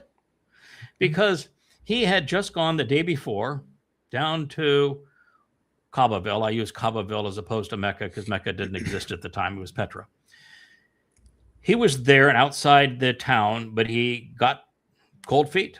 He was talking with a representative of his own family, and he reminded him, he said, the last time you were here, we were left out of town, and now you want to bring your new followers here into town, and everyone's going to tell the story about how, you were a pedophile, you were a rapist, you were a demon-possessed liar, and you spoke for Satan by your own admission, and you had 3 goddesses of the Kaaba incorporated into your religion, and your excuse was a donkey ride to a city whose name you didn't know, and to a temple that didn't exist, to a mosque that didn't exist, and you had to travel through hell to get to the Islamic heaven. Do you want us to tell that story? How do you think you're going to respond to your followers this time? Muhammad got cold feet. He's leading a bunch of militants who were there for rape and plunder and murder and slavery and rape. And I know you reported rape, but I like rape. Wasn't that the Blazing Line saddle, the line that my wife's going to be so mad at me for repeating? I know that's a disgusting line, but the Blazing Saddles was done at a time that such things were considered funny. And I know rape is not funny, but Islam's not funny either. So if I can make some humor in the midst of it, I'm going to try. Right. His goons all turned on him. They said, "Wait a minute, this is not fair. You told us we were going to come and we're going to conquer this place. That we were going to make lots of money. We were going to have our slave girls. We were going to have our booty, and now you're going away, and we don't get to kill anybody. We don't get to enslave anybody. We don't get to rape anybody. This is not going to work, pal. That's not what we signed up for." And so Muhammad's really on his wit's end, because he had just signed an agreement, just like Trump, a memorandum of understanding, where he said, I would not terrorize my own people. I wouldn't rape them. I wouldn't kidnap them for ransom for 10 years. In other words, I won't be a Muslim for 10 years. And he even said that he wasn't the messenger of Allah. In fact, he even said there was no Allah. And so he signed all of this, a defeatist, and his people are revolting against him. So he needs easy prey. Kabar was easy prey. He immediately left Hudaybiyah, which is where he was, and he signed that a document. He went directly to Kabar. They arrived in the morning, and in the morning when they Yehud of Kabar were coming out to tend their fields, their olive orchards. Muhammad was yelling Allahu Akbar. And over the next week, every Jew in Kabar was essentially either murdered, raped, enslaved, many tortured. That's what happened. That's the basis of Islam. That's the Treaty of Hudaybiyah. And it's chronicled in the Quran. And the treaty that Muhammad welched on, that he went and he didn't even last a day, the 9th surah of the Quran says any treaty between a Muslim and a non-Muslim is not binding on the Muslim. Now, didn't you think that would be rather important for this Jewish IDF woman to know that they're not saying, oh, Jews, October 7 will return, that they're saying, oh, Yehud, Kabar, Yehud, and that it's purely Islamic, that this is a reenactment of a raid against a farming community, a la the kibbutzim, early in the morning screaming Allahu Akbar, with women enslaved, taken for ransom, men murdered, people tortured, all in the name of Muhammad and Islam. It is the same thing, and they can't put those things together. Now, if you want proof, go to yada.com, read Goddamn Religion. Every nuance of this is documented, and from the oldest Islamic sources.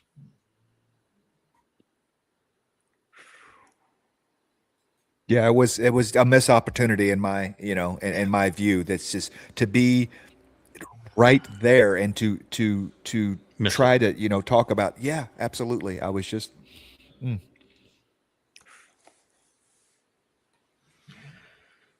A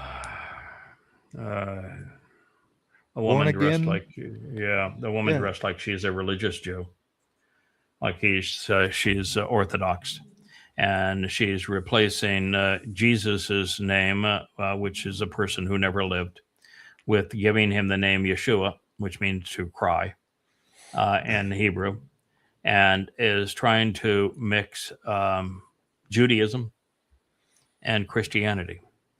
And what I'm here to tell you is that, and she's got our little Talmud books all around her. You want to mix Judaism and Christianity. You don't create something that's better. You create something that's worse. And so that kind of lie has caused many, many people to lose their way. And so I'm going to tell you that you might as well remove the scarf.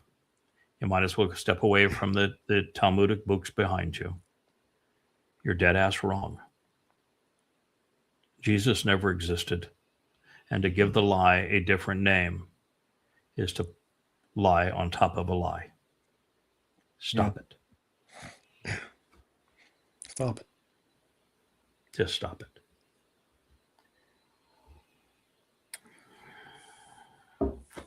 Don't call me Shirley. Okay, just for just a moment of levity. Well, can we play this just for a moment of levity? Absolutely. I'm a big airplane fan. Okay. Can you fly this plane and land it? Surely you can't be serious. I am serious. And don't call me Shirley. Doctor, I've checked everyone. Mr. Stryker's the only one. What flying experience have you had? I flew single-engine fighters in the Air Force, but this plane has 4 engines. It's an entirely different kind of flying altogether. It's an entirely different kind of flying. Can you fly this plane? What's your Victor Vector? Yeah, what's your drinking problem? Many. Oh, what's your Victor Vector? So many. This is. It's probably not quite as rough as Life of Brian or Blazing Saddles in terms of it's just silly or the Holy Grail one in terms of just silliness. Right. But it's damn close, and I know it's not politically correct or anything else. But oh my goodness, whatever happened to real humor? We haven't done anything really funny in so long. And they're even remaking the trying to remake the humorous ones. Like, I mean, you go to Blazing Saddles, Mel Brooks, an absolute genius, right? He does Spaceballs, which is the Star Wars takeoff on that, and they're trying to remake Spaceballs 2. You know, instead of writing something completely different on their own. I mean, they're completely trying to relive and remarket these old ideas. You know, because they got nothing. Yeah, I'd love to see The Life of Brian remade. You know, they made some of these things on budgets that were $1 or $2 million, and they were actually funded by the actors themselves who believed in the project because no studio would take it because people were so damn uptight. That's why, you know, I know the Blazing Saddles line irritates a lot of women because they say it's not funny, but the fact is that we've become so uptight that it just bugs me that that sarcasm and humor today is so castrated. And we just don't have it in us to poor Elia. Can you imagine when he tries some of his sarcasm and potty talk on an audience today? I mean, they're going to try to lynch him.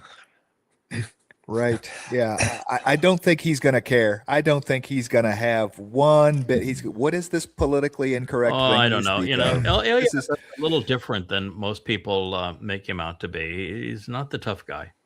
He's not the tough guy. He was funny guy. You know, what's wrong with your God? Well, is he? I know he's in the crapper. He'll take a poop, and once he's finished taking a poop, he'll come back out. Or, you know, I know your guy's really old, and he's probably taking a nap. It's high noon. You would think he'd be up from his nap already, but yeah, we can hang here a little longer if you want. I mean, it's pretty biting humor, but you know, you read the whole story of Elia. He does one thing that's very brave. He goes before the king and the queen, and he announces that it's going to be 7 years of no rain on the land, and it's because you're a piece of shit. Oh, by the way, that I'm speaking here for Yahweh. And then the king is guarded, and he walks right past all the guards and all the weapons and does it. And then he leaves, and you know, God has him hide out in 2 different places. And ultimately, you know, he runs away and hides under a tree and asks God to kill him. And it's not as bold as, in fact, they're just. Other than Boaz, and the story of Boaz, when it's told, he's actually a pretty charming and romantic fellow, and it was really Ruth who brought it to his attention that he was the redeemer, and that he was the guy that was going to pay the price to redeem. But there really aren't a lot of examples. You know, we always want to. Because of Charleston Heston's role on Moses, we want to present Moses as this. Hear me, Moses! I hear me roar. But he wasn't. He was constantly doing a face plant. He told God to kill him. He condemned God before they left Israel and said, "You know, you're a total failure. I want out of this deal." You know, you look at Dode for most of his life. He was on the wrong side of decisions. Only the last 10 years that he came around, and then, of course, in his other lives, he became pretty spectacular. In fact, not pretty, really spectacular. You know, but you know, look at Abraham and Jacob. They're both misfits, land of misfit toys. So it's just so unusual to have a real standout guy that says, I don't really give a crap what you think. I'm here to do a job. We're going to get the job done. And you either get out of the way or I'm going to run you over. Happen very often. Well, and it's tough to keep that amount of intensity all the time, too. I mean, trying to be bold and shazak and the right every time in the right place in the right, you know, I mean, that's, dude, batting 100 out of 100. Batting an average is 300 and you're doing great. You know, batting 100 all the time, 1,000 all the time. It's like not in the role of Yahweh's fixer. You have to perform like Noach. You have to perform like Ethan Hajraki. You don't get do-overs. You don't get, you're going to have the bags under your eyes because this is a 14-hour-a-day gig, and you're going to have to sleep at night because you're going to have to get up and ready to go the next morning, and you're going to do it 7 days a week, and you are never going to say, I mean, you might say occasionally, okay, God, that's enough responsibility. You keep on adding responsibility, and we're going to have a real problem here. It's too big a burden for any man to carry. And God says, who's to decide how much you can carry? Maybe I know you better than you know you. And it's another, and it's another, and it's another. And he fully expects that you're going to bear whatever he's going to give you. And that there is, now, there's only one role like that. And he has a woman that he has dragged through time with him. But there's only one role like that. And it's interesting that the role is not the main character. He's the guy that supports the main character. The young one. The Catan. Young man. Catan Mayor. Yeah, I think this is interesting. The cavalry. First of all, I think that the bravado, and I don't know if they really had wings like this, but they were alleged to. But the bravado of the largest cavalry to ever march, and this is the Battle of Tours. It's the one that changed finally the history of the Islamic advance. But from 622 to 1683. Over 1,000 years, Islam was the most murderous, genocidal, colonial, oppressive, destructive force on earth. So it's just something to keep in mind. It was 1,000 years of oppression. It ended, it didn't end for the people they had oppressed. They would continue to oppress them even to this day. But for expanding their realm of subjugation and oppression, it ended here in 1683. But this is the most damaging, demeaning, destructive, and deadly dogma ever conceived by humankind. Not the fellows with the cavalry with the wings. They opposed them. But if not for this cavalry charge, Europe would probably be Islamic. Absolutely. It's just a shame that people, Marxists and Muslims today, are condemning Jews for being colonialists, and when the truth is exactly the opposite. They haven't colonialized any place at any time. And the Muslims have done nothing but impose colonial dictates, and they make the British look like buffoons by comparison. I mean, it's a bloodbath with Islam. It's convert or die. And if you don't want to convert, and we think that we want you to live, then you have Domini status. It's an apartheid regime, and you have to give up all property ownership, and you pay a tax that funds our oppression of you. It's a horrid, horrid religion, and this is the consequence of 1,000 years of blood. Yeah, the world doesn't want to hold the religion accountable. Even Israel can't hold them accountable. And in all this time, their message hasn't changed. You know, in America, every time there's a new president is elected, you get a new message. But in Islam, they're doing the same thing they've been doing ever since the beginning. And the reason, of course, is because of Allah and Muhammad. Islam can't change. Islam, I mean, the Quran even itself says it cannot change. Allah is demonic. Muhammad was the most perverted, murderous thug who ever lived. And Allah is the carbon copy of Muhammad. The Quran is the worst book ever written. It's just a damn shame that people don't read it or go to Prophet of Doom. It was Prophet of Doom, now Goddamn Religion. Read the 5 volumes of Goddamn Religion. It's the most comprehensive presentation, best documented presentation of Islam ever written. It takes the Quran the first time ever, reorders it chronologically, sets it into Muhammad's life using the biographical hadith collections of Tabari and Bukhari, which are more credible actually than the Quran because they're sourced, the sources of them are documented, where in the Quran they're not. And it's the same message, the same people. And I use the Hadith, the Ishaqs and Tabaris, to reorder the Quran chronologically and set in the context of Muhammad's life. And 4,200 pages of that. And by the time you're done, there's nothing left of Islam. It's completely eviscerated. And you understand exactly why they're terrorists and why they continue to scream Allahu Akbar as they commit these crimes. I mean, the last 25 years, Muslims have perpetrated 50,000 terrorist acts, and they confess to every one of them screaming Allahu Akbar, and nobody wants to blame the religion. How can you be that stupid, people? Yeah. I was just looking through my notes here, trying to figure out what chapter we're going to start on Luminaries. We're turning the page and starting new chapters in Luminaries. We are, now, right? We are starting a new chapter of Luminaries. We're still in the story. Story of Noach. We're now on Teba, which is not an ark; it's a vessel of insights for the harvest, and it's going to be exciting to review what God had to say and how they work together, and then we're going to move to the one talkie that Noach has. He only has, for all of the things that he does, he's only a listener and a doer.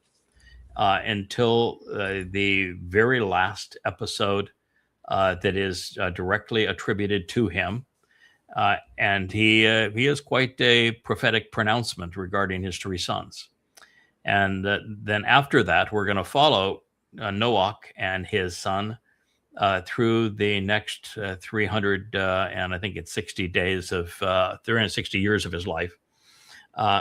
Through the meeting that he and his son, who is Shem, who is actually Dode, have with accompanying Yahweh to Abraham to announce the arrival of Yishak.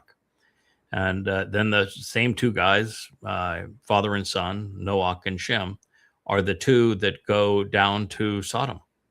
And they retrieve Lot, and they're the ones that, the townspeople are trying to get at. It's Noach and his son Shem.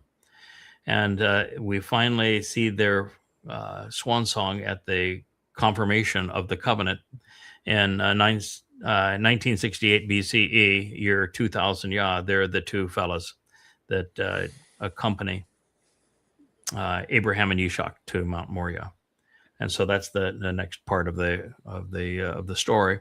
And then we are going to look at the most interesting 6 minutes in the Torah with the birth of Moshe and all the things surrounding that, because it's the same cast of characters.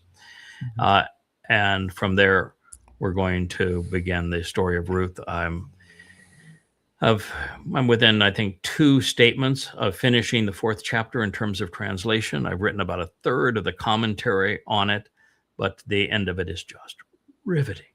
Oh my goodness. It tells Israel everything they needed to know. Mm-hmm. It's astonishing the world has missed what is contained in that book of Ruth. It's the story of stories. It's the answer to every question. So I haven't published, as you've seen. Everybody gave me the green light on the 3rd chapter, said it's not too racy.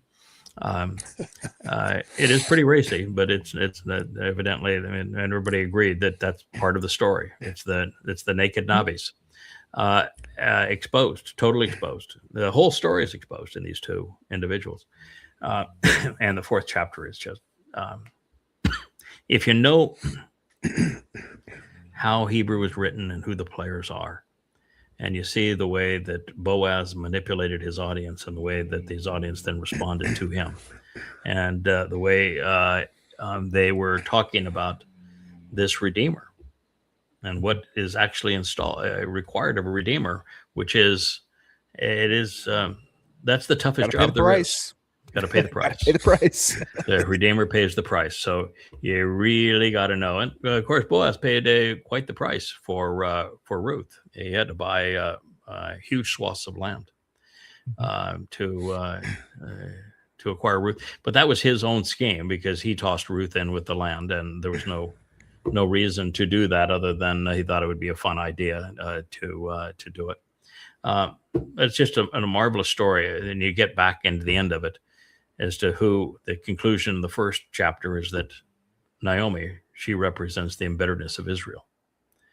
And it is the Savior that is delivered to Naomi. A son is born, a child is given to Naomi to restore her soul. And Naomi represents Israel.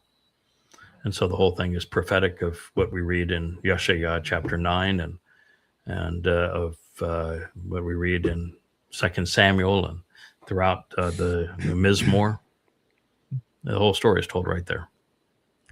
And then you look at the generations that lead up to Boaz and who Boaz is and how Boaz is going to be forever remembered, and his name throughout Israel and throughout time.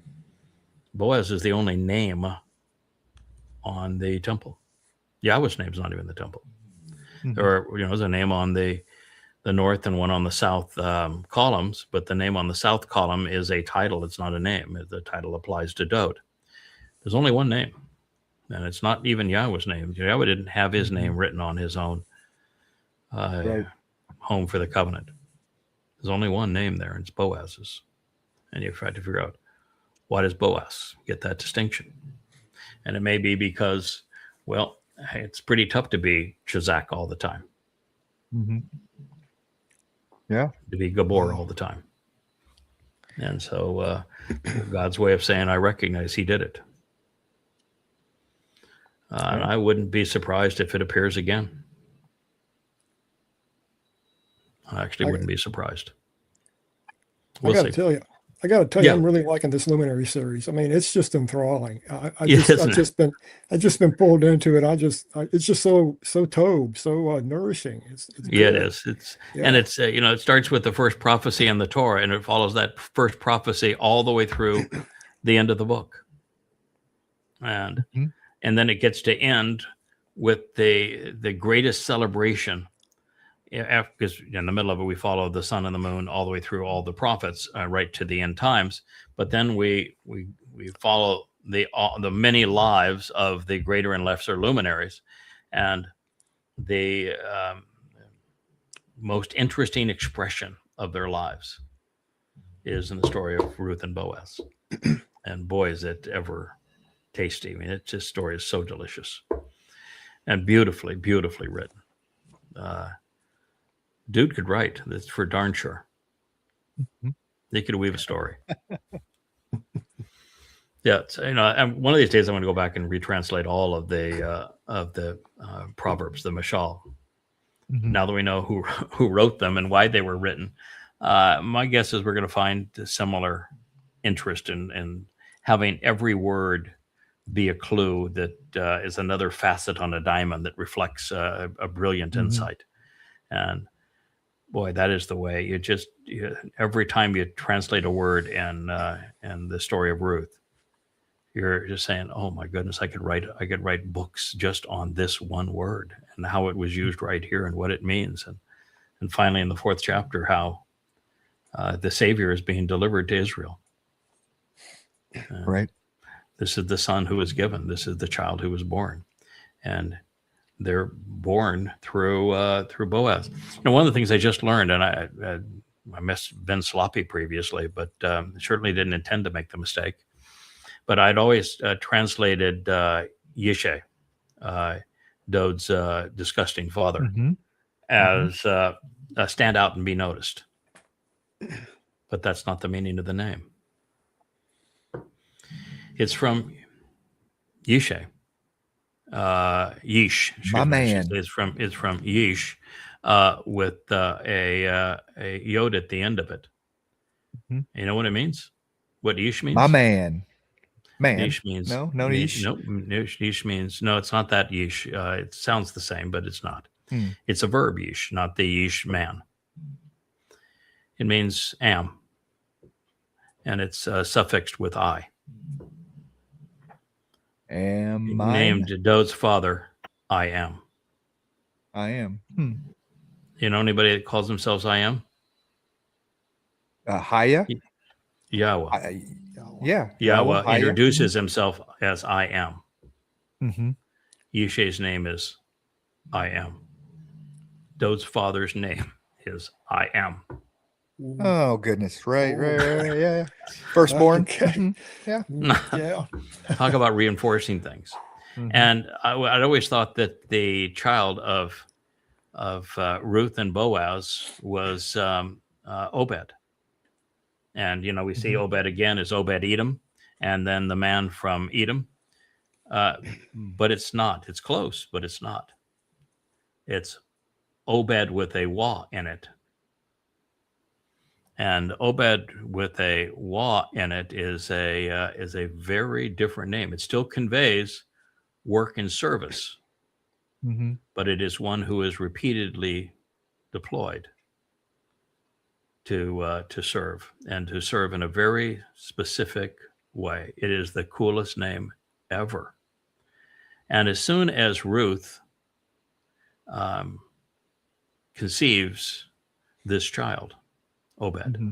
you know what's the first thing she does with the child? She gives the child to Naomi, who is Israel. Mm-hmm. And then all of Israel acknowledges this is the Savior of your soul. It's just delicious the way the whole thing is presented. Mm-hmm. How in the world did 50 generations of rabbis miss this? Right. Yeah, wait till you see What? the series of names and what they mean. It's just it's beautiful. All right, gentlemen, go ahead. If you have anything to add, please. Otherwise, we'll. I was just going to say, I'm waiting to see my fourth chapter. I will, Yeah. we kind of get a little. Well, peek, yes. So it's And I haven't shared the third chapter in the site yet. It was interesting that the second chapter, even though I thought it was pretty marvelous, I thought the first and second chapters were really great of that story. Mhm. There's almost no comment in the chat, and that's fine. Most of the comments are on the shows that folks are doing, and I think that's great. Roger, yours is terrific, and there's 4 or 5 others that are really, really good, and we wanted everybody to support those and pay attention to them. But in the midst of all that, other than the people I sent the chapter to by email, like you read it, and the most interesting read of it was Mariah. Her comments as a woman's point of view, and it was just delicious. And Leah had her tears to shed on it and laughter, and did Rich and Perry and you, Kevin, and so there's a lot in it that the core group responded to, but in terms of just the listeners and the chat, there was almost no feedback. And I said, well, maybe I'm making a mistake here by presenting it early, and we'll just wait until the whole book is published. But so I'll think about it anyway. I won't finish chapter 4 commentary probably until sometime on Saturday. Is probably when I'll get that done.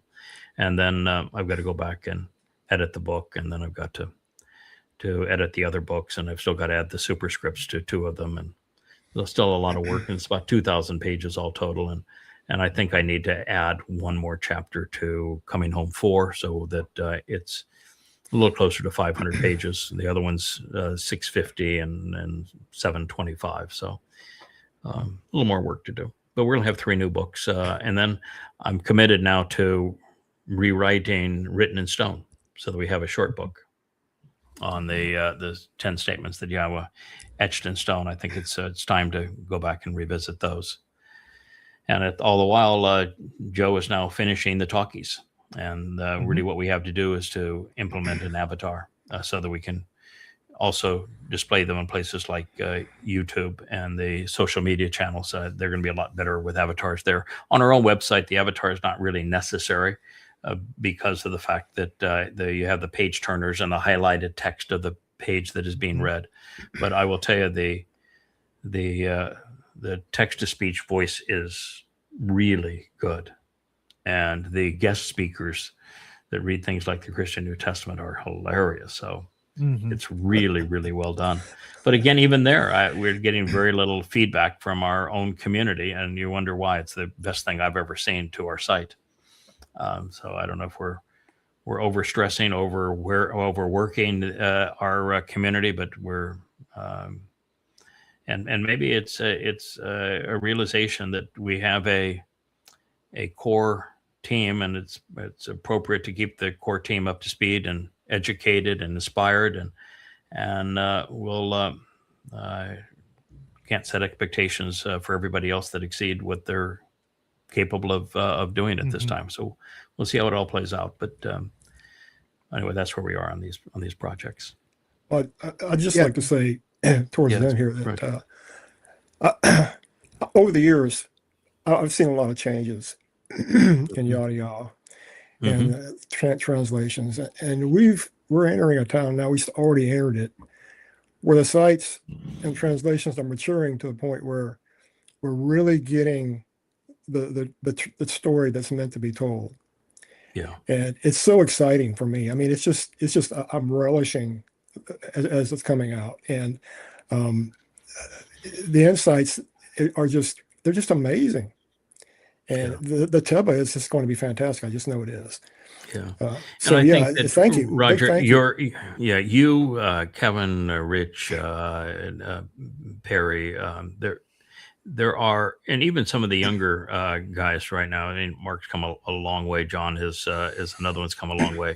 Will has been spectacular. You look at Mariah and her husband and how well that they're doing, and they Call Your Next Witness with Shannon and Matt, also wonderful. That whole YA2 Z team is spectacular. We're really, and if I've left out somebody's name, I'm sorry. And I'm reading some of the very mature comments. Doe's written some really outstanding things recently. So have you, Roger. We have a core group that is truly remarkable. I mean, just the right team at the right time, the right level of maturity, and everybody is rowing at the same pace, at the same effort, in the same direction. And the pace that we are learning and growing and beginning to see the whole picture of God fall into place, so that we know exactly who we are and where we sit in the middle of this, and where God is going with this story and how that story is going to develop. It is the most exciting thing you could ever possibly want. You know, I look at, I've been telling the guys here for some time that I've never been one to ask for a sign. In fact, in any of the deployments I've had, I've never asked God for a sign. And I didn't ask God for a sign when he approached me this time. And even when the first thing he asked me to do was something no one had ever survived. And yet what we have come across with the sign of the Maorith, the greater and lesser luminaries, and all of the signs that were presented along the way in that story, and then the signs of the last word picture and how we developed that. It's God says, I know you didn't ask for a sign, but you won't mind me if I give you 1,000 of them, would you? And so he's provided signs that are so unbelievably reassuring. You read every word of Ruth, and it is a sign of, yeah, this is who you are. Thank you for doing what you've done. It's transformative, and it's appreciated. And so, yeah, the whole thing is the luminaries is the sign that God is revealing to us, and it's the sign that is woven through his whole story. That's why it's the first prophecy. So, Roger, I'm with you. Us. Oh, pardon? The signs are for us. The signs are for us. The general public who's not paying attention and won't ever contemplate or grasp what's happening. It's true. The signs are so far beyond them. To hear like this Jordan Peterson, who has this huge audience and a fairly young audience that is spouting all this religious rubbish. And here you have a team of people that know the truth, can prove the truth, and are speaking directly for God. this time and know exactly where we are in his timeline and what's going to happen over the next 7 years. And very few people listen. Doesn't change our zeal for doing the job. We're here to complete this mission, and we're going to do so, and we're doing it to God's satisfaction. It's just that truth is very, very unpopular. God's very unpopular. Yes. But he is not unpopular with us, nor is truth. So he's found a place where it resonates, and that pleases him no end. All right, Roger, thank you. Perfect timing for your participation today. What a great story to start this show with. It's transformational of our world. But everybody would probably yawn at it and won't understand why it's important. I'm glad Leah brought it to me this morning. I stand corrected that it was exactly as it's reported. And Kevin, always wonderful to have you as a co-host of the show. And Rich and his pal Wookie are the controls on the far side. Great to have you participate. We'll this afternoon with another episode of Luminaries. It looks like we're about to fade out and our stream is not, so the timing is good. Good day. Hey there, thanks for tuning in. That was Fetch. Gotta run now. Catch y'all on our next podcast.